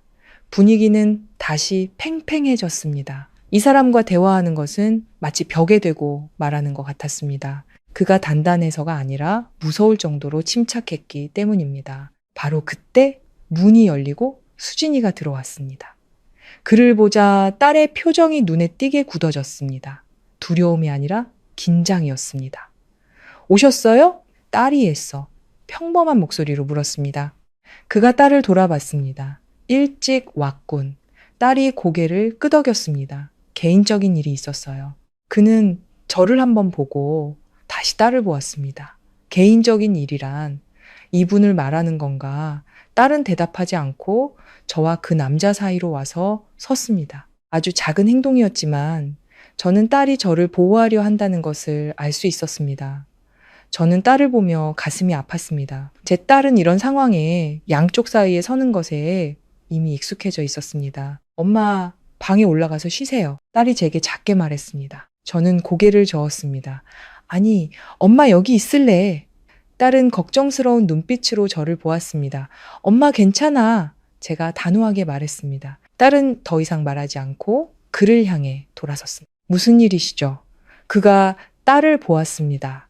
오늘 밤 일정을 잊었나? 딸이 작게 한숨을 쉬었습니다. 기억하고 있어요. 하지만 오늘은 가지 않겠습니다. 공기가 얼어붙는 것 같았습니다. 저는 두 사람을 보았습니다. 한쪽은 제 딸, 다른 한쪽은 계약서를 쥔 남자. 두 사람은 서로를 마주보고 한치의 양보도 없이 서 있었습니다. 그게 무슨 뜻인지 알고 있나? 그의 목소리는 여전히 평탄했지만 더 차가워져 있었습니다. 딸이 고개를 끄덕였습니다. 알고 있습니다. 알면서도 거절하는 건가? 딸이 그를 똑바로 쳐다봤습니다. 오늘은 집에 있어야겠습니다. 아주 간단한 말이었지만 그 말이 결코 쉽지 않은 결심이라는 것을 느낄 수 있었습니다. 그는 침묵하다가 저를 보고 다시 딸을 보았습니다. 한참 후에야 그가 말했습니다. 오늘만이다. 딸은 대답 대신 가볍게 고개를 끄덕였습니다. 그는 몸을 돌려 문으로 향했습니다. 문을 열기 전 그는 멈춰서서 제 온몸을 차갑게 만드는 한마디를 던졌습니다. 아직 2년 남았다는 걸 잊지 마. 그가 떠나고 문이 닫히자 집은 다시 조용해졌습니다. 하지만 이번에는 차가운 침묵이 아니라 아주 무거운 무언가가 내려앉은 듯 했습니다. 수진이는 바로 돌아보지 않고 잠시 그 자리에 서 있다가 저를 돌아봤습니다. 엄마, 다 보셨죠? 저는 아무 말 없이 딸을 바라봤습니다. 딸이 희미하게 웃었습니다. 그래도 엄마는 제가 돌아가길 바라세요? 저는 다가가 딸의 손을 잡았습니다. 바란다. 딸이 저를 보며 눈빛이 조금 부드러워졌습니다. 하지만 엄마, 감당하실 수 있겠어요? 그 질문에 저는 잠시 말을 잃었습니다. 딸이 떠난다는 것은 단순히 돈 문제가 아니라 법적인 문제와 얽히게 된다는 것을 이해했습니다. 어쩌면 남은 평생이 힘들어질지도 모를 일이었습니다. 저는 바로 대답하지 않고 딸을 보며 천천히 말했습니다. 어떻게 해야 할지는 모르겠다. 하지만 엄마는 네가 앞으로 2년 더 이렇게 사는 걸 그냥 볼 수는 없어. 딸은 아무 말도 하지 않았지만 저는 처음으로 딸의 눈에서 작은 희망을 보았습니다. 그리고 그 순간부터 저는 알았습니다. 이 일은 단순히 2년을 더 기다리는 것으로 끝나지 않을 것이며 무언가 바뀌어야만 한다는 것을, 그리고 어쩌면 그 시작을 바로 제가 해야 할지도 모른다는 것을요. 그날 밤 저는 잠을 이룰 수 없었습니다. 수진이의 방, 1인용 침대에 누워 하염없이 천장만 바라봤습니다. 방은 너무 조용해서 제 숨소리마저 크게 들렸고 가끔 멀리서 들려오는 차 소리만이 정적을 깨뜨렸습니다. 제 옆에는 딸이 누워 있었지만 저는 딸 역시 잠들지 않았다는 것을 알 수 있었습니다. 한 방에 팔 하나 뻗으면 닿을 거리에 누워 있었지만 마치 평생만큼 멀게 느껴졌습니다. 저는 고개를 돌려 딸을 보았습니다. 창문으로 들어오는 희미한 빛의 딸의 옆모습이 보였습니다. 딸도 저처럼 천장을 보고 있었습니다. 제가 나지막이 불렀습니다. 수진아. 딸은 돌아보지 않고 바로 대답했습니다. 네, 엄마. 너도 잠이 안 오는구나. 딸이 작게 한숨을 쉬었습니다. 네, 잠시 침묵이 흘렀습니다. 무슨 말부터 해야 할지 몰랐지만 마음속에 있던 말들이 저절로 흘러나왔습니다. 12년 동안 이렇게 살면서 힘들지 않았니? 딸이 소리 없이 희미하게 웃었습니다. 힘들었죠, 엄마. 저는 딸을 향해 몸을 돌렸습니다. 왜 엄마한테 말하지 않았어? 딸도 저를 돌아봤습니다. 엄마한테 말하면 엄마가 뭘 할 수 있었는데요? 그 질문에 목이 메었습니다. 맞았습니다. 제가 뭘 할 수 있었을까요? 평생 시골을 벗어나 본 적 없는 촌부가 이영만리에서 딸을 위해 무엇을 할 수 있었을까요? 그래도 엄마는 알아야 했어. 네가 잘 지낸다고 믿는 게 아니라. 딸은 침묵했습니다. 한참 후에야 말했습니다. 엄마 걱정하시게 하고 싶지 않았어요. 네가 숨기는 게 엄마를 더 아프게 했어. 딸은 더 이상 아무 말도 하지 않고 저를 바라보다가 문득 물었습니다. 엄마, 만약 그때로 돌아간다면 엄마는 절 보내셨을 것 같아요? 저는 잠시 말을 잃었습니다. 이런 질문에 대답해야 할 거라고는 생각해 본 적이 없었습니다. 저는 잠시 눈을 감았다가 떴습니다. 아니, 단호하게 대답했습니다. 딸은 조금 놀란 듯 했습니다. 왜요? 엄마는 가난하게 살지언정 네가 그런 대가를 치르게 하지는 않았을 거야. 딸은 저를 한참 동안 바라보다가 고개를 돌렸습니다. 하지만 제가 가지 않았다면 엄마가 살아남으실 수 있었을까요? 그 질문에는 바로 대답할 수 없었습니다. 병원에 누워있던 날들, 쌓여가던 청구서, 돈을 구하러 동분서주하던 딸의 눈빛이 떠올랐습니다. 저는 주먹을 쥐었습니다. 엄마는 견뎠을 거야. 딸이 저를 돌아봤습니다. 엄마는 견뎠을지 몰라도 저는 못 견뎠을 거예요. 딸의 목소리는 작았지만 아주 단호했습니다. 저는 입을 다물었습니다. 할 말이 없어서가 아니라 이 아이가 저를 닮아 고집이 세다는 것을 알았기 때문입니다. 하지만 그 고집은 엄마를 대신의 짐을 지기 위한 것이었습니다. 수진아, 제가 불렀습니다. 네, 떠난 걸 후회하지는 않니? 제가 딸을 보았습니다. 하지만 더 이상 이렇게 살고 싶지는 않아요. 그 말에 가슴이 아팠습니다. 그럼 멈추자. 제가 바로 말했습니다. 딸이 고개를 저었습니다. 그렇게 쉽지 않아요, 엄마. 저는 자리에서 일어나 앉아 딸을 똑바로 쳐다봤습니다. 쉽지 않다는 게 할 수 없다는 뜻은 아니잖니. 딸도 따라 앉았습니다. 우리 모녀는 서로를 피하지 않고 바라봤습니다. 엄마, 제가 계약을 파기하면 무슨 일이 일어날지 아세요? 제가 고개를 끄덕였습니다. 네가 말했지. 돈을 돌려줘야 한다고. 돈뿐만이 아니에요. 딸의 목소리가 낮아졌습니다. 신용도, 명예도, 그리고 엄마가 보지 못하는 것들도 걸려 있어요. 제가 미간을 찌푸렸습니다. 그게 무슨 소리니? 딸은 잠시 침묵하다가 말했습니다. 그분은 간단한 사람이 아니에요. 저는 이해했습니다. 그의 서 있는 모습, 말투만 봐도 알 수 있었습니다. 그래도 앞으로 2년 더 그렇게 살 생각이니? 제가 물었습니다. 딸은 대답하지 않고 시선을 내리깔았습니다. 그 눈빛에서 망설임이 보였습니다. 그러고 싶지는 않지만 아직 용기가 나지 않는 것이었습니다. 저는 길게 한숨을 내쉬고 천천히 말했습니다. 수진아, 엄마는 법도 계약서도 잘 몰라. 하지만 엄마는 너를 안다. 딸이 고개를 들었습니다. 너는 견디면서 사는 아이가 아니라 제대로 살아야 하는 아이야. 딸이 저를 보며 눈빛이 흔들렸습니다. 12년이면 충분해.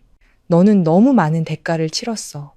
이제는 너 자신을 위해 살아야 할 때야. 침묵 속에서 시계 소리만 들렸습니다. 한참 후에 딸이 나지막이 말했습니다. 엄마, 만약 제가 그렇게 하면 엄마는 무섭지 않으세요? 제가 희미하게 웃었습니다. 무섭지. 그런데도 저보고 하라고 하시는 거예요? 엄마가 무서운 것보다 네가 평생 두려움 속에서 사는 게 더 싫으니까. 딸은 아무 말도 하지 않았지만 눈시울이 붉어지는 것을 보았습니다. 우는 것이 아니라 무언가 벅차오르는 듯 했습니다. 한참 후에 딸은 몸을 돌려 누웠습니다. 생각해 볼게요. 저도 따라 누웠지만 딸의 마음이 흔들리기 시작했다라는 것을 알았습니다. 그것이 중요했습니다. 그날 밤 아무도 잠들지 못했지만 무언가는 변해 있었습니다. 다음 날 아침 저는 일찍 일어났습니다. 오랜 습관이었습니다. 주방으로 내려가 냉장고를 열었습니다. 어제처럼 텅 비어 있었습니다. 저는 한숨을 쉬고 요리를 시작했습니다. 밥을 짓고 국을 끓이고 계란 프라이를 했습니다. 딸이 예전에 좋아했던 간단한 음식들이었습니다. 잠시 후 수진이가 내려왔습니다. 딸은 주방 입구에 서서 아무 말 없이 저를 바라봤습니다. 제가 돌아보며 웃었습니다. 일어났니? 딸이 고개를 끄덕이고 들어와 식탁에 앉아 차려진 밥상을 바라봤습니다. 한참 후에야 말했습니다. 오랜만에 보네요. 이런 밥상. 목소리가 아주 나지막했습니다. 저는 아무 말 없이 국그릇을 놓아주었습니다. 먹으렴. 딸은 젓가락을 들어 한 입, 또 한 입 먹었습니다.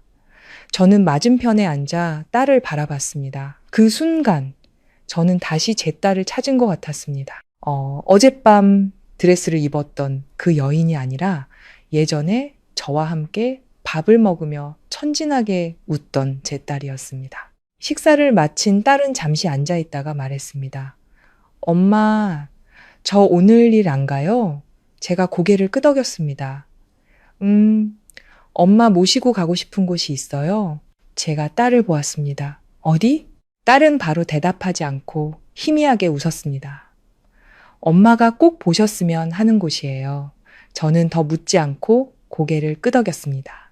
그래, 가자. 제 마음속에 어떤 예감이 스쳤습니다. 딸이 저를 데려가려는 곳은 아마도 제가 딸의 지난 세월을 이해하게 될 마지막 조각일지도 모른다는 예감이었습니다. 그리고 어쩌면 그곳은 우리가 이 삶에서 벗어날 수 있을지를 결정하게 될 장소일지도 모릅니다. 아침 식사 후 수진이는 평소처럼 서두르지 않았습니다. 그릇을 치우고 식탁을 닦는 동작 하나하나가 마치 시간을 늘리려는 듯 느긋했습니다. 저는 주방 입구에 기대어 딸을 바라봤습니다. 마음이 따뜻하면서도 아팠습니다. 엄마, 외투 입으세요. 밖은 좀 쌀쌀해요. 딸이 말했습니다. 저는 고개를 끄덕였습니다. 이렇게 딸에게 챙김을 받는 것이 얼마만인지 몰랐습니다. 우리 모녀는 집을 나섰습니다. 딸이 운전했고 저는 조수석에 앉았습니다. 차는 조용히 주택가를 벗어났습니다. 창밖으로 보이던 건물들은 점점 낮아졌고 더 한적한 곳으로 향했습니다. 어디 가는 거니?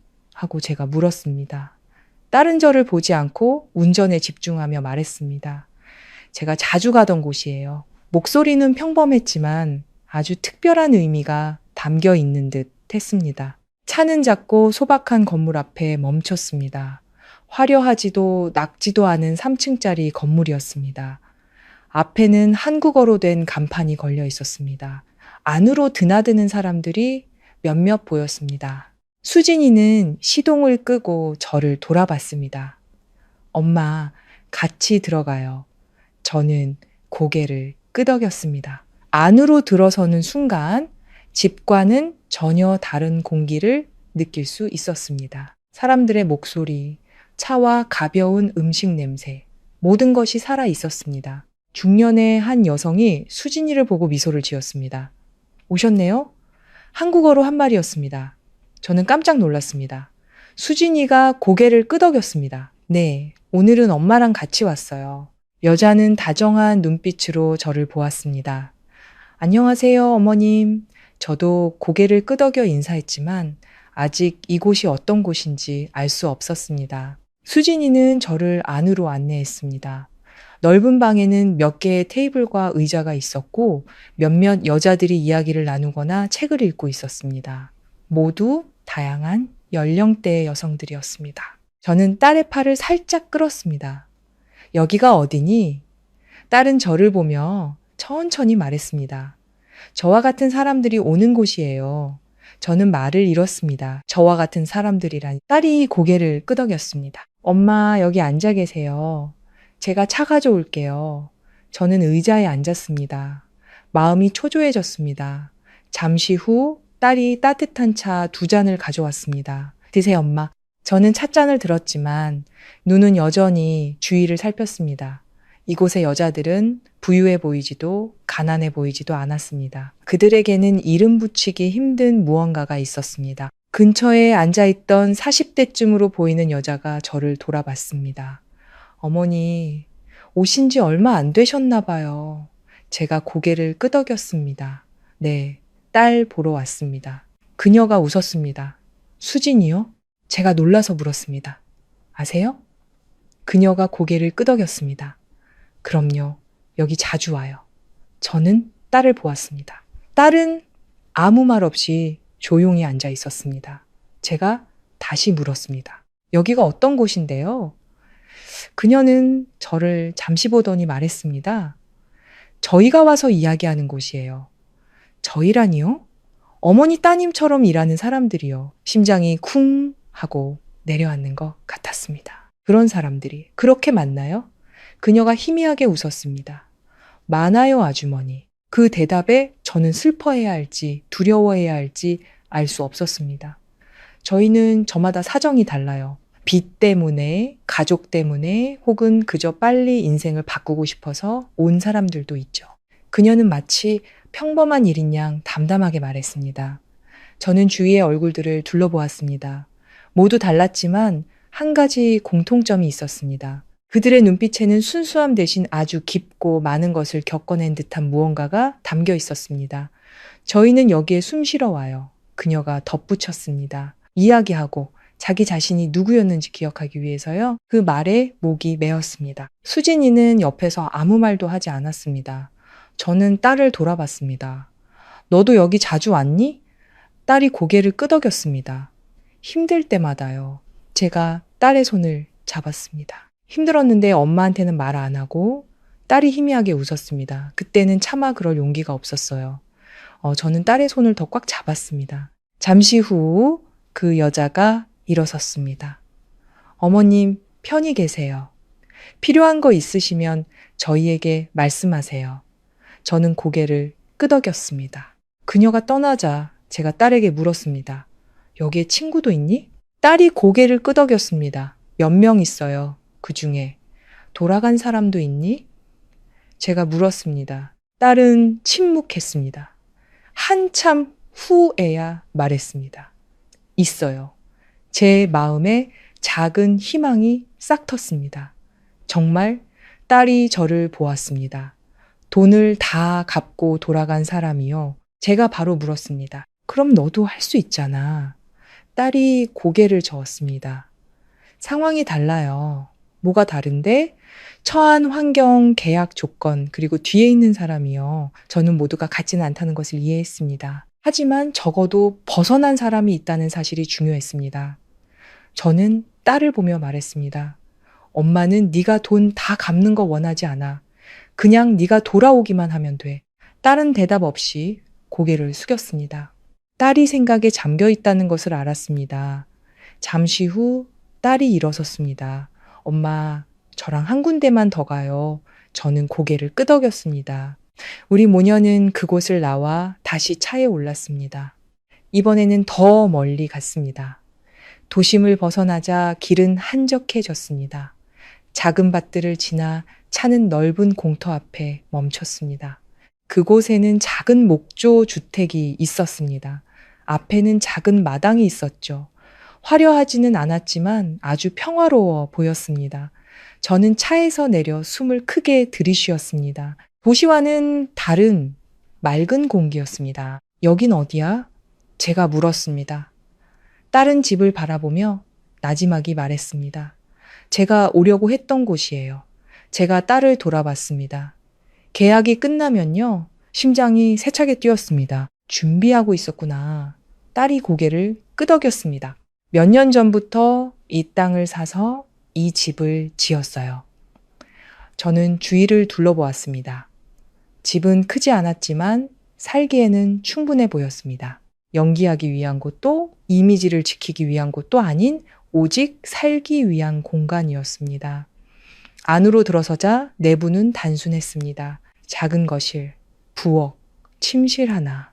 꾸밈은 없었지만 따뜻했습니다. 제가 딸을 돌아봤습니다. 여기서 살 생각이었니?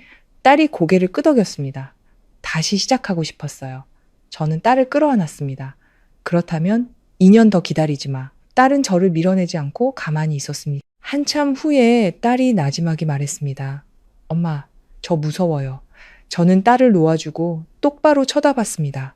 엄마도 무서워. 하지만 지금 하지 않으면 넌 평생 무서워하며 살게 될 거야. 딸은 저를 보며 눈빛이 흔들렸습니다. 바람이 불어 딸의 머리카락을 흩날렸습니다. 그 순간 저는 제 딸이 두 갈래 길 사이에 서 있다는 것을 보았습니다. 한쪽은 안전하지만 텅 빈 길, 다른 한쪽은 위험하지만 진짜 삶이 있는 길이었습니다. 그리고 저는 딸이 곧 선택해야 한다는 것을 알았습니다. 단지 그럴 용기가 있는지의 문제였습니다. 그날 오후 집으로 돌아오는 길에 수진이는 아주 천천히 운전했습니다. 저는 아무 말도 하지 않았습니다. 오늘 보고 들은 것들 이후에 내리는 결정은 결코 서둘러서는 안 된다는 것을 우리 둘 다 알고 있었기 때문입니다. 하지만 침묵 속에서도 저는 한 가지를 분명히 느낄 수 있었습니다.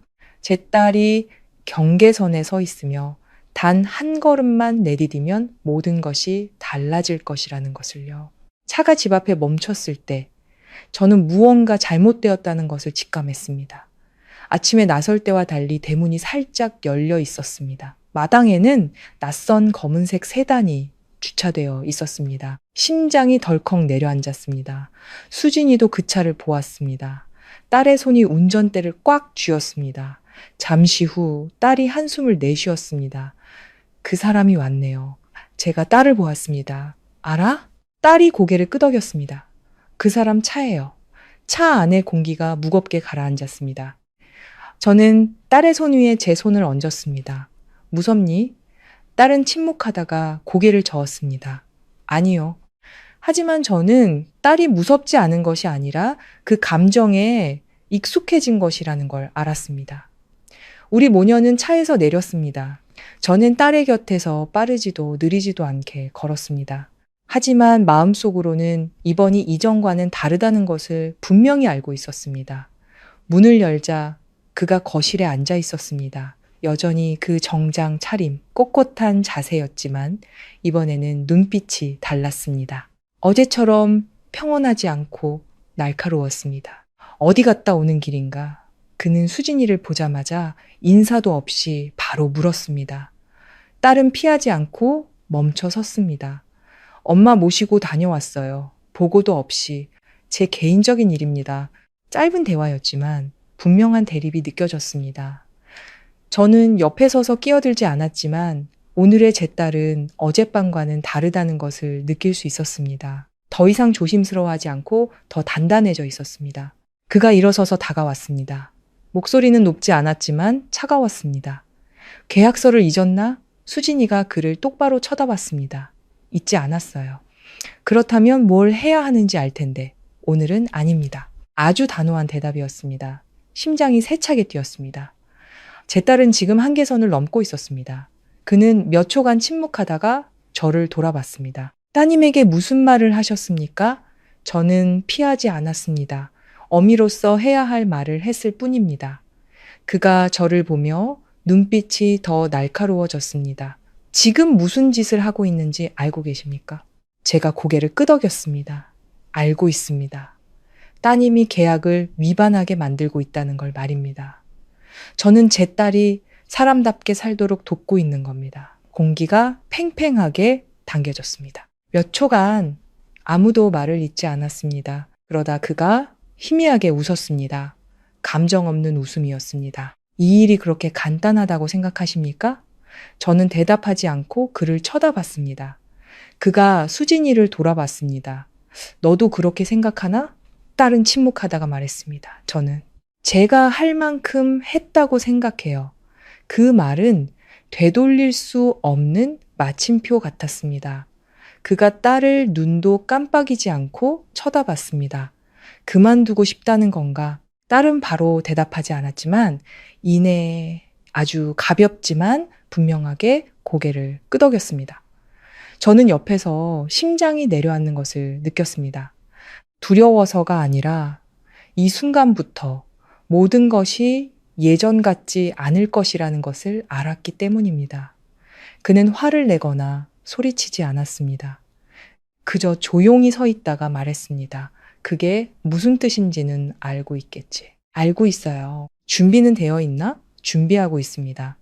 피하지 않는 대답이었습니다. 그는 딸을 몇 초 더 쳐다보다가 몸을 돌려 문으로 향했습니다. 문을 열기 전 그는 멈춰서서 아주 나지막하지만 제 온몸을 차갑게 만드는 한마디를 던졌습니다. 3개월 주지. 문이 닫혔습니다. 저는 얼어붙었습니다. 3개월이라니. 그게 무슨 소리야? 제가 물었습니다. 수진이는 바로 대답하지 않고 그가 사라진 방향을 쳐다봤습니다. 한참 후에야 딸이 말했습니다. 제게 3개월의 시간을 준 거예요. 무슨 시간? 결정할 시간이요. 결정이라니? 딸이 저를 돌아봤습니다. 눈빛이 아주 분명했습니다. 계속할지 아니면 끝낼지. 심장이 세차게 뛰었습니다. 그럼 끝낼 수 있다는 거니?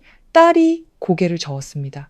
그렇게 간단하지 않아요. 그럼 3개월은 왜? 딸이 한숨을 내쉬었습니다. 제가 준비할 시간이요. 저는 이해했습니다. 돈을 준비하고 서류를 준비하고 다시는 묶이지 않도록 모든 것을 준비할 시간이었습니다.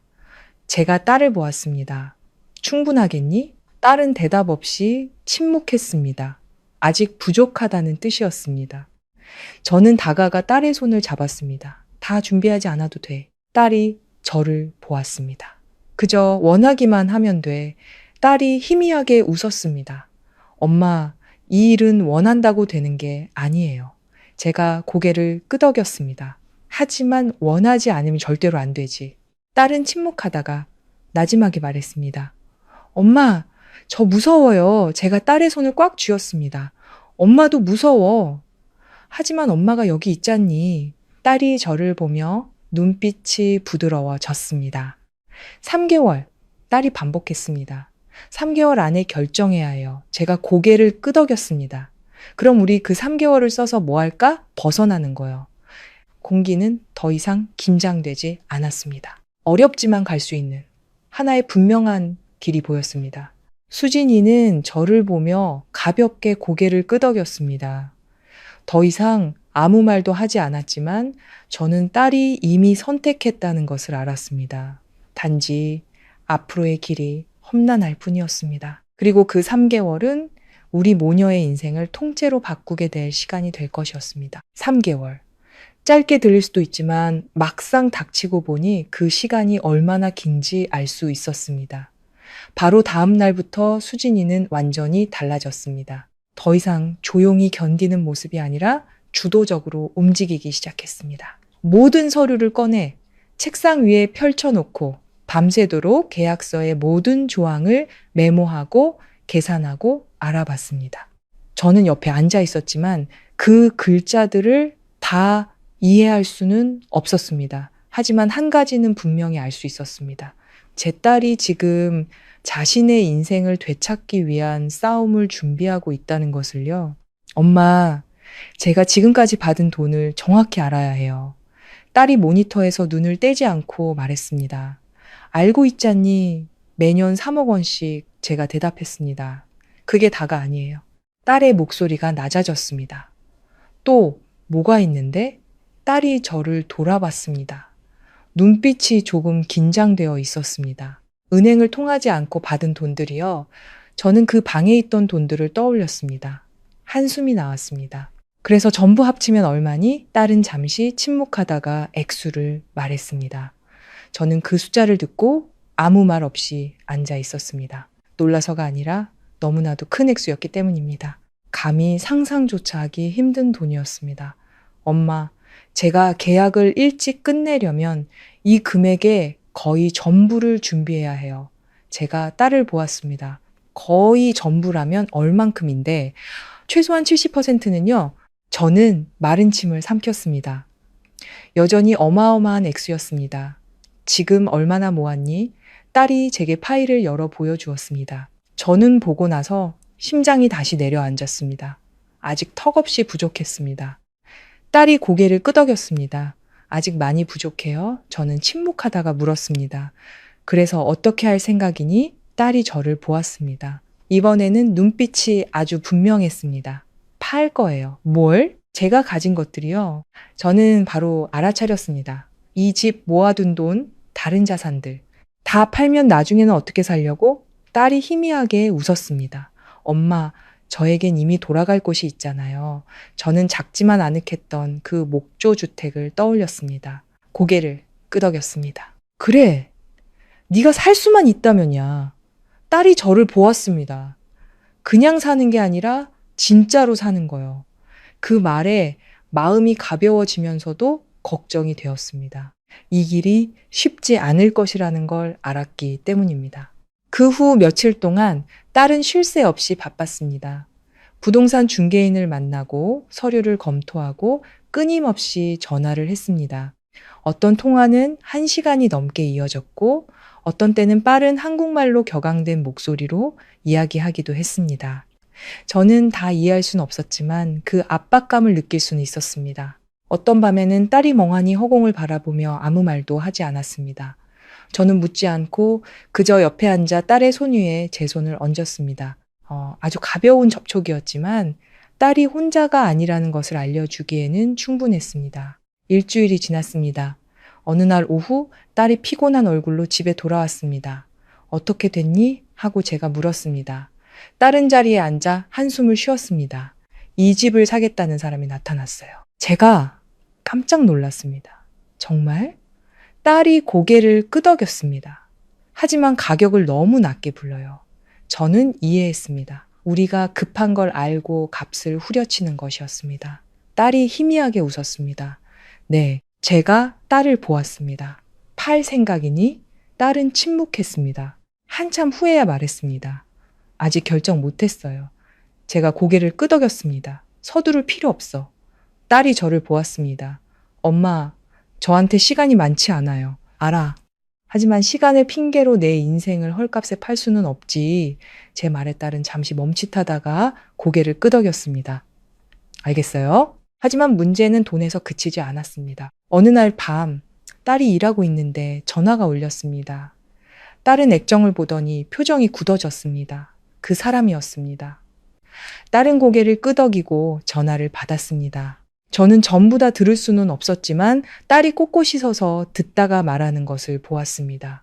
네, 아니요. 아직 결정하지 않았습니다. 그건 제 권리입니다. 3개월이라고 하셨잖아요. 딸의 목소리는 떨리지 않았지만 상대방이 쉽지 않다는 것을 알 수 있었습니다. 잠시 후 딸은 전화를 끊고 자리에 앉았습니다. 그 사람이 뭐라고 하니? 제가 물었습니다. 딸은 침묵하다가 말했습니다. 시간이 얼마 남지 않았다고 상기시켜주네요.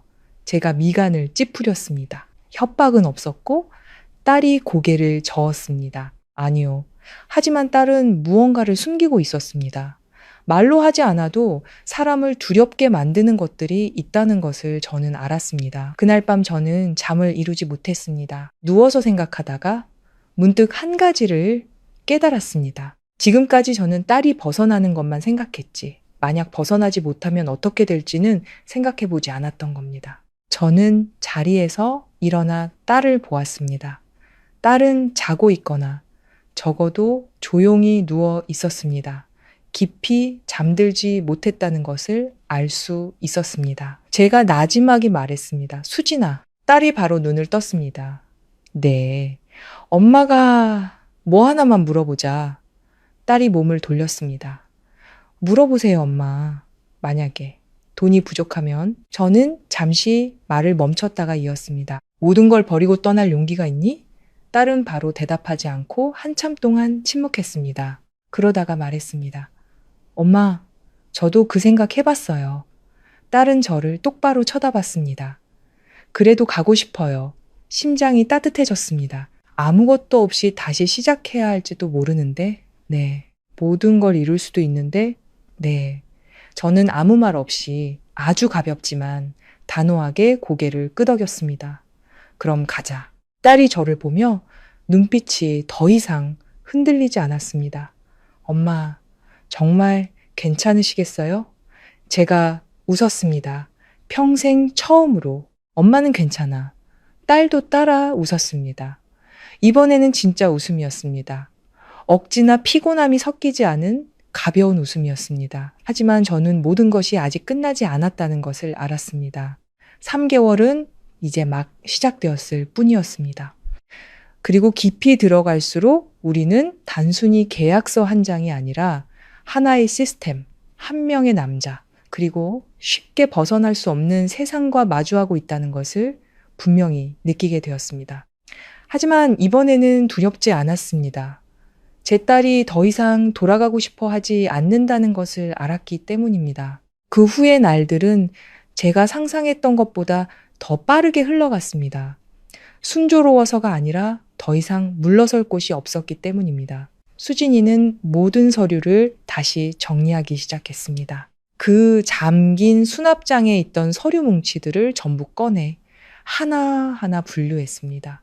어떤 밤에는 새벽 2, 3시까지 앉아 충혈된 눈으로 서류를 읽고 메모하는 것을 보았습니다. 저는 그 글자들을 다 이해하지는 못했지만 딸이 스스로를 구하기 위해 길을 찾고 있다는 것을 알 수 있었습니다.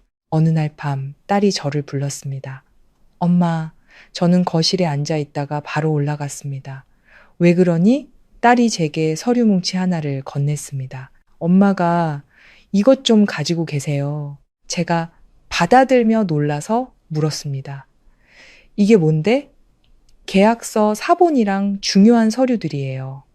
제가 딸을 보았습니다. 왜 이걸 엄마한테 줘? 딸이 제 눈을 똑바로 쳐다봤습니다. 혹시 무슨 일이 생길까 봐요. 심장이 쿵 하고 내려앉았습니다. 무슨 일? 딸은 바로 대답하지 않고 그저 가지고 계시라고만 했습니다. 저는 더 묻지 않고 고개를 끄덕였지만 마음속에는 분명한 불안감이 자리 잡기 시작했습니다. 2주가 지났습니다. 집은 변하기 시작했습니다. 일부 물건들은 포장되었고 일부는 이미 집을 떠났습니다. 더 이상 차가운 공간이 아니라 곧 버려질 것처럼 어수선해졌습니다. 어느 날 오후에는 집을 보러 온 사람이 있었습니다. 젊은 부부였는데 집안을 돌아다니며 꼼꼼히 살피고 질문을 던졌습니다. 저는 한쪽에 서서 그들과 이야기하는 수진이를 보았습니다. 딸의 목소리는 차분하고 분명했습니다. 제가 알던 예전의 딸이 아니라 거래에 익숙한 사람처럼 보였습니다. 그들이 떠난 후 제가 물었습니다. 어떻게 됐니? 딸이 한숨을 쉬었습니다. 저희가 생각했던 것보다 값을 낮게 불렀어요. 제가 딸을 보았습니다. 어떻게 할 거니? 딸은 침묵하다가 말했습니다. 아직 고민 중이에요. 제가 고개를 끄덕였습니다. 서두를 필요 없어. 딸이 저를 보았습니다.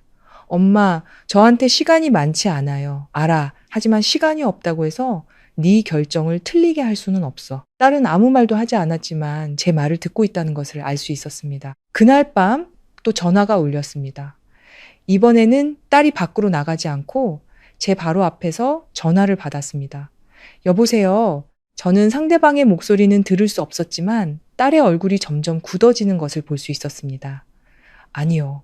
아직 아무것도 서명하지 않았습니다. 저는 합의대로 하고 있습니다. 굳이 상기시켜 주실 필요 없어요. 딸의 목소리는 평정을 유지했지만 속은 편치 않다는 것을 알 수 있었습니다. 잠시 후 딸은 전화를 끊었습니다. 그 사람이니? 제가 물었습니다. 딸이 고개를 끄덕였습니다.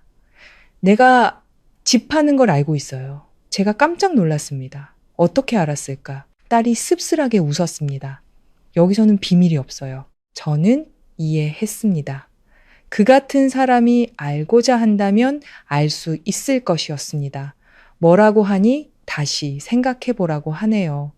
또 딸은 침묵하다가 말했습니다. 제가 떠나면 아무것도 남지 않을 거라고 했어요.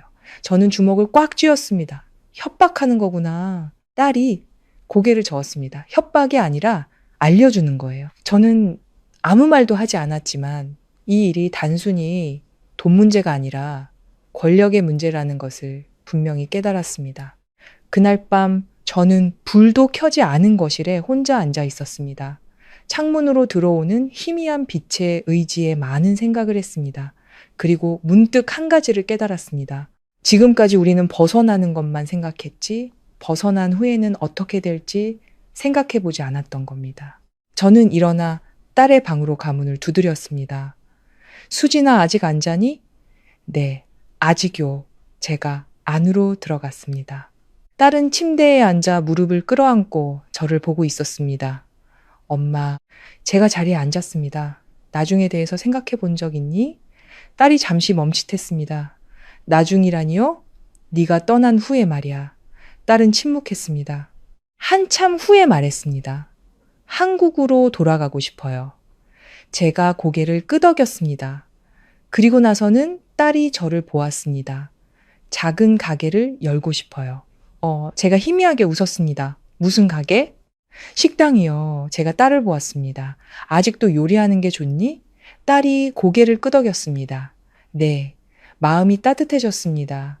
엄마가 도와줄게. 딸이 웃었습니다. 엄마는 돈 계산만 하시면 돼요. 저도 웃음을 터뜨렸습니다. 정말 오랜만에 우리 모녀는 이렇게 가벼운 대화를 나누었습니다. 하지만 이내 딸의 표정이 다시 어두워졌습니다. 엄마, 만약 제가 돌아가지 못하면 어떡해요? 제가 딸을 보았습니다. 너는 돌아갈 수 있어. 하지만 만약에 제가 말을 잘랐습니다. 만약은 없어. 딸이 놀란 눈으로 저를 보았습니다. 제가 천천히 말했습니다. 네가 여기까지 왔다면 앞으로도 갈 수 있어. 쉬워서가 아니라 네가 더 이상 돌아가고 싶어 하지 않으니까. 딸은 침묵하다가 아주 가볍게 고개를 끄덕였습니다. 하지만 저는 딸이 마음을 정했다는 것을 알 수 있었습니다. 다음 날 아침 일이 터졌습니다. 제가 청소를 하고 있는데 누가 문을 두드렸습니다. 문을 열자 낯선 남자가 서 있었습니다. 강태주는 아니었지만 그를 위해 일하는 사람처럼 보였습니다. 김수진 씨 있습니까? 제가 고개를 끄덕였습니다. 네. 그가 제게 봉투 하나를 내밀었습니다. 이것 좀 전해주십시오. 제가 받아들자 심장이 가볍게 뛰었습니다. 이게 뭐죠? 그는 대답하지 않고 그녀가 보면 알 겁니다. 라고만 말하고는 돌아섰습니다. 저는 문을 닫고 불안한 마음으로 봉투를 들고 딸의 방으로 갔습니다. 수진아, 어떤 사람이 이걸 너한테 전해주라고 하더구나. 다른 봉투를 보더니 표정이 변했습니다. 다른 봉투를 받아 열었습니다.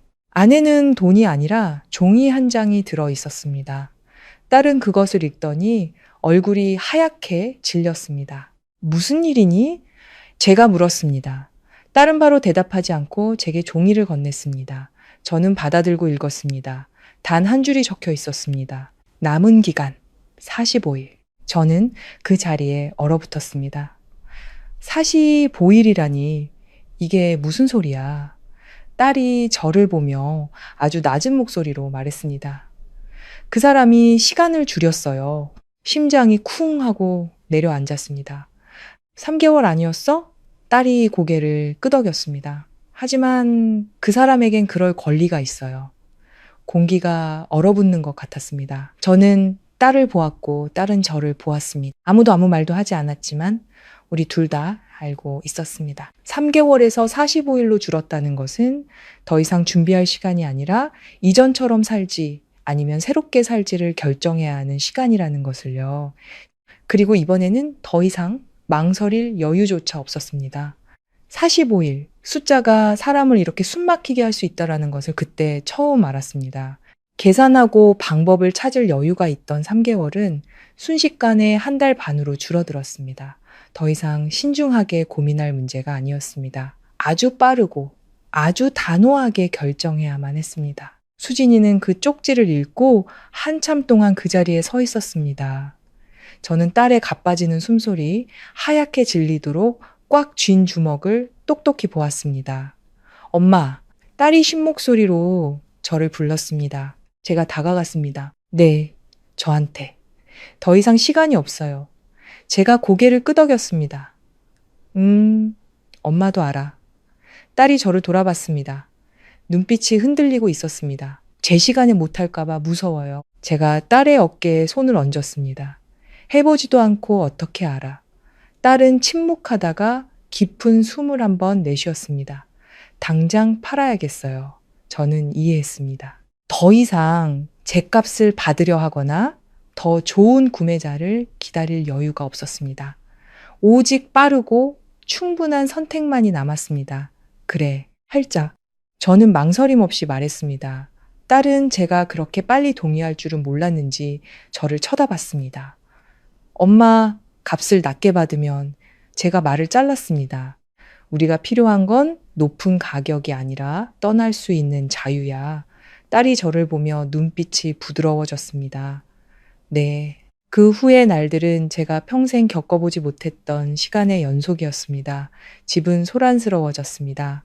중개인, 구매 희망자, 구경꾼들이 끊임없이 드나들었습니다. 어떤 사람은 쓱 보고는 가버렸고, 어떤 사람은 꼼꼼히 질문했으며, 어떤 사람은 제가 듣기에도 화가 날 만큼 낮은 가격을 불렀습니다. 하지만 수진이는 이전과 달랐습니다. 화내지도, 불쾌하지도 않고 그저 기록하고 계산하고 결정했습니다. 어느 날 오후 딸이 저를 돌아봤습니다. 엄마, 팔았어요. 그 가격에? 제가 물었습니다. 딸이 고개를 끄덕였습니다. 생각보다 낮지만 충분해요. 제가 딸을 보았습니다. 확실하니? 딸이 똑바로 쳐다봤습니다. 여기서 단 하루도 더 머물고 싶지 않아요. 그 말에 더는 다른 설명이 필요 없었습니다. 그래, 잘했다. 제가 말했습니다. 그때부터 모든 것이 아주 빠르게 진행되었습니다. 3일 후 매매 계약서에 서명이 이루어졌습니다. 저는 옆에 서서 제 딸이 서명하는 모습을 지켜봤습니다. 가벼운 서명이었지만 마치 지난 12년을 잘라내는 것처럼 느껴졌습니다. 구매자들이 떠나자 집은 텅 빈 것처럼 느껴졌습니다. 짐을 다 싸서가 아니라 더 이상 머물 이유가 없어졌기 때문입니다. 수진이는 거실 한가운데 서서 한참 동안 주위를 둘러봤습니다. 제가 다가갔습니다. 아십니? 딸이 고개를 저었습니다. 아니요. 그리고 희미하게 웃었습니다. 너무 오래 머물렀다는 게 아쉬울 뿐이에요.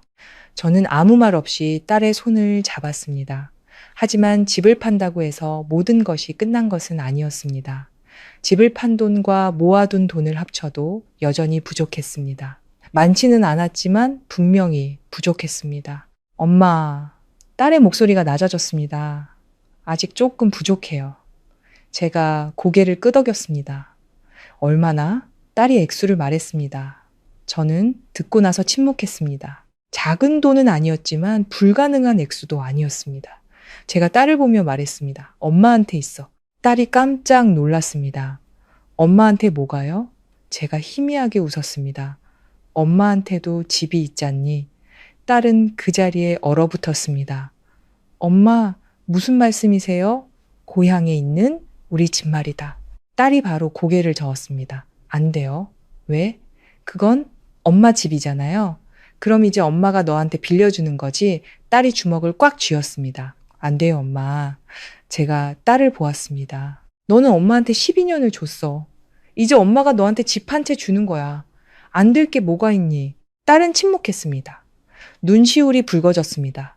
엄마, 저는 딸이 말을 잊지 못하게 했습니다. 엄마는 늙어서 어디서든 살 수 있어. 하지만 너는 제대로 살아야 해. 침묵이 흘렀습니다. 한참 후에 딸이 저를 껴안았습니다. 이번에는 딸이 울었습니다. 더 이상 참지 않았습니다. 터져 나오는 듯한 울음소리였습니다. 엄마, 죄송해요. 제가 딸의 등을 토닥였습니다. 죄송할 거 없어. 너는 이미 너무 많은 걸 했어. 딸은 더 이상 말하지 않고 그저 울었습니다. 그리고 저는 12년 만에 처음으로 제 딸이 진짜 제 딸로 느껴졌습니다. 그 후 모든 것이 아주 빠르게 진행되었습니다. 저는 고향에 전화해 아는 사람에게 집을 팔아달라고 부탁했습니다. 높은 가격은 필요 없고 그저 빨리 팔리기만 하면 됐습니다. 돈이 송금되었고 거의 모든 것이 준비되었습니다.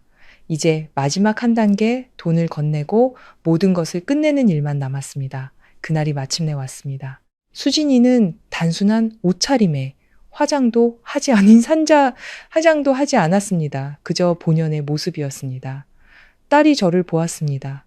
엄마, 같이 가실래요? 제가 고개를 끄덕였습니다. 가자. 우리 모녀는 차에 올랐습니다. 이번에는 어떤 망설임도 없었습니다. 오직 하나의 방향만이 있었습니다.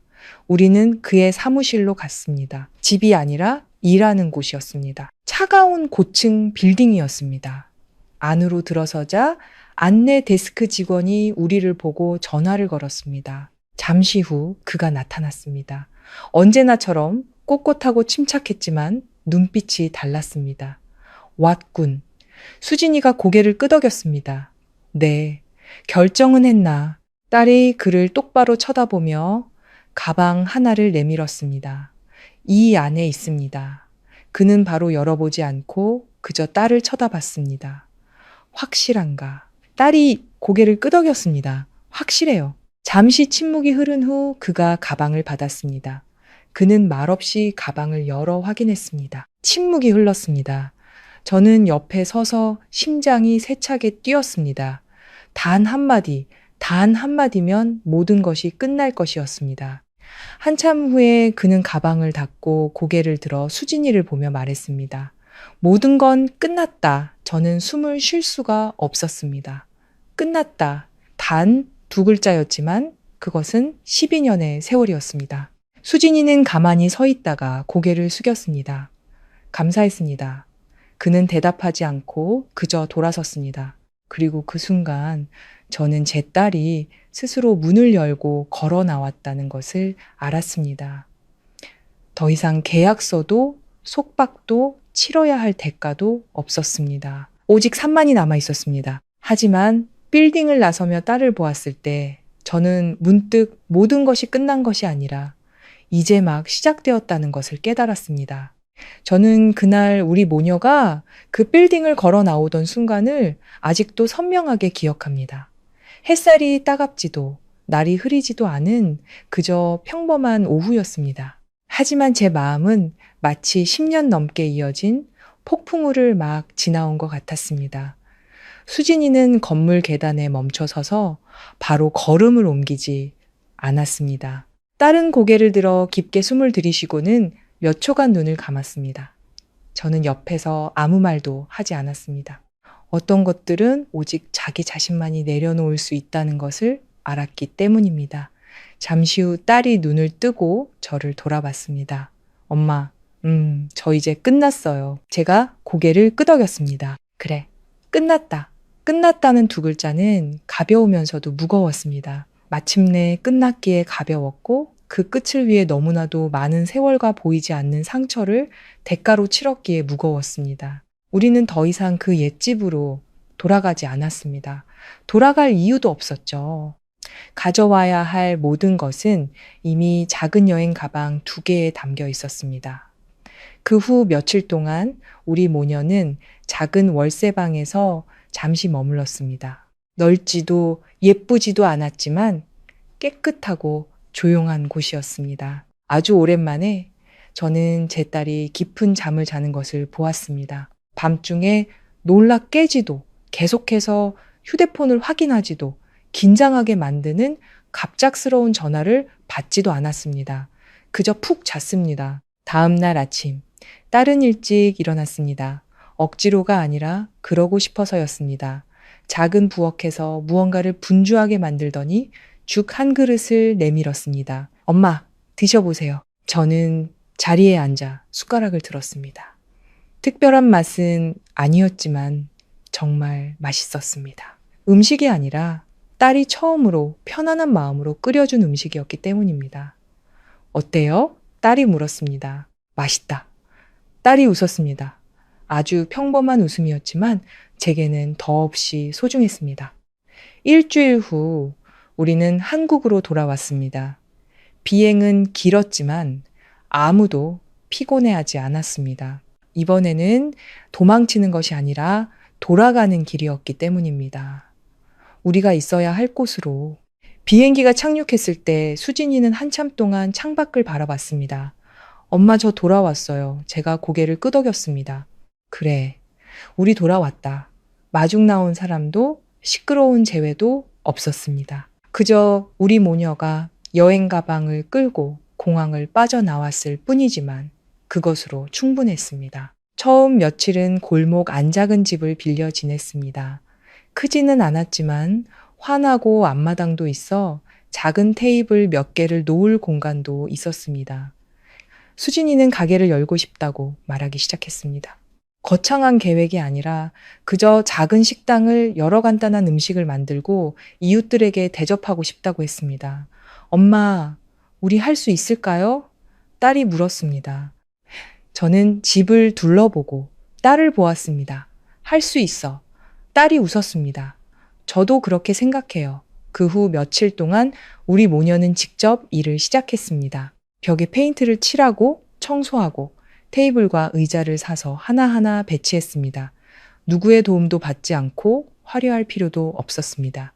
그저 우리 자신에게 솔직하면 됐습니다. 때로는 힘들었고 사소한 일로 다투기도 했지만 예전과 같은 눈물은 없었습니다. 그저 살아가는 동안 겪는 평범한 마찰일 뿐이었습니다. 가게를 여는 날 거창한 개업식은 없었습니다. 그저 문 앞에 작은 간판 하나를 걸었을 뿐입니다. 첫 손님은 근처의 오토바이 배달기사 아저씨였습니다. 아저씨는 안으로 들어와 주위를 둘러봤습니다. 새로 연 가게인가? 수진이가 고개를 끄덕였습니다. 네. 뭐 드시겠어요? 아무거나 맛있는 걸로 줘요. 딸이 웃었습니다. 네.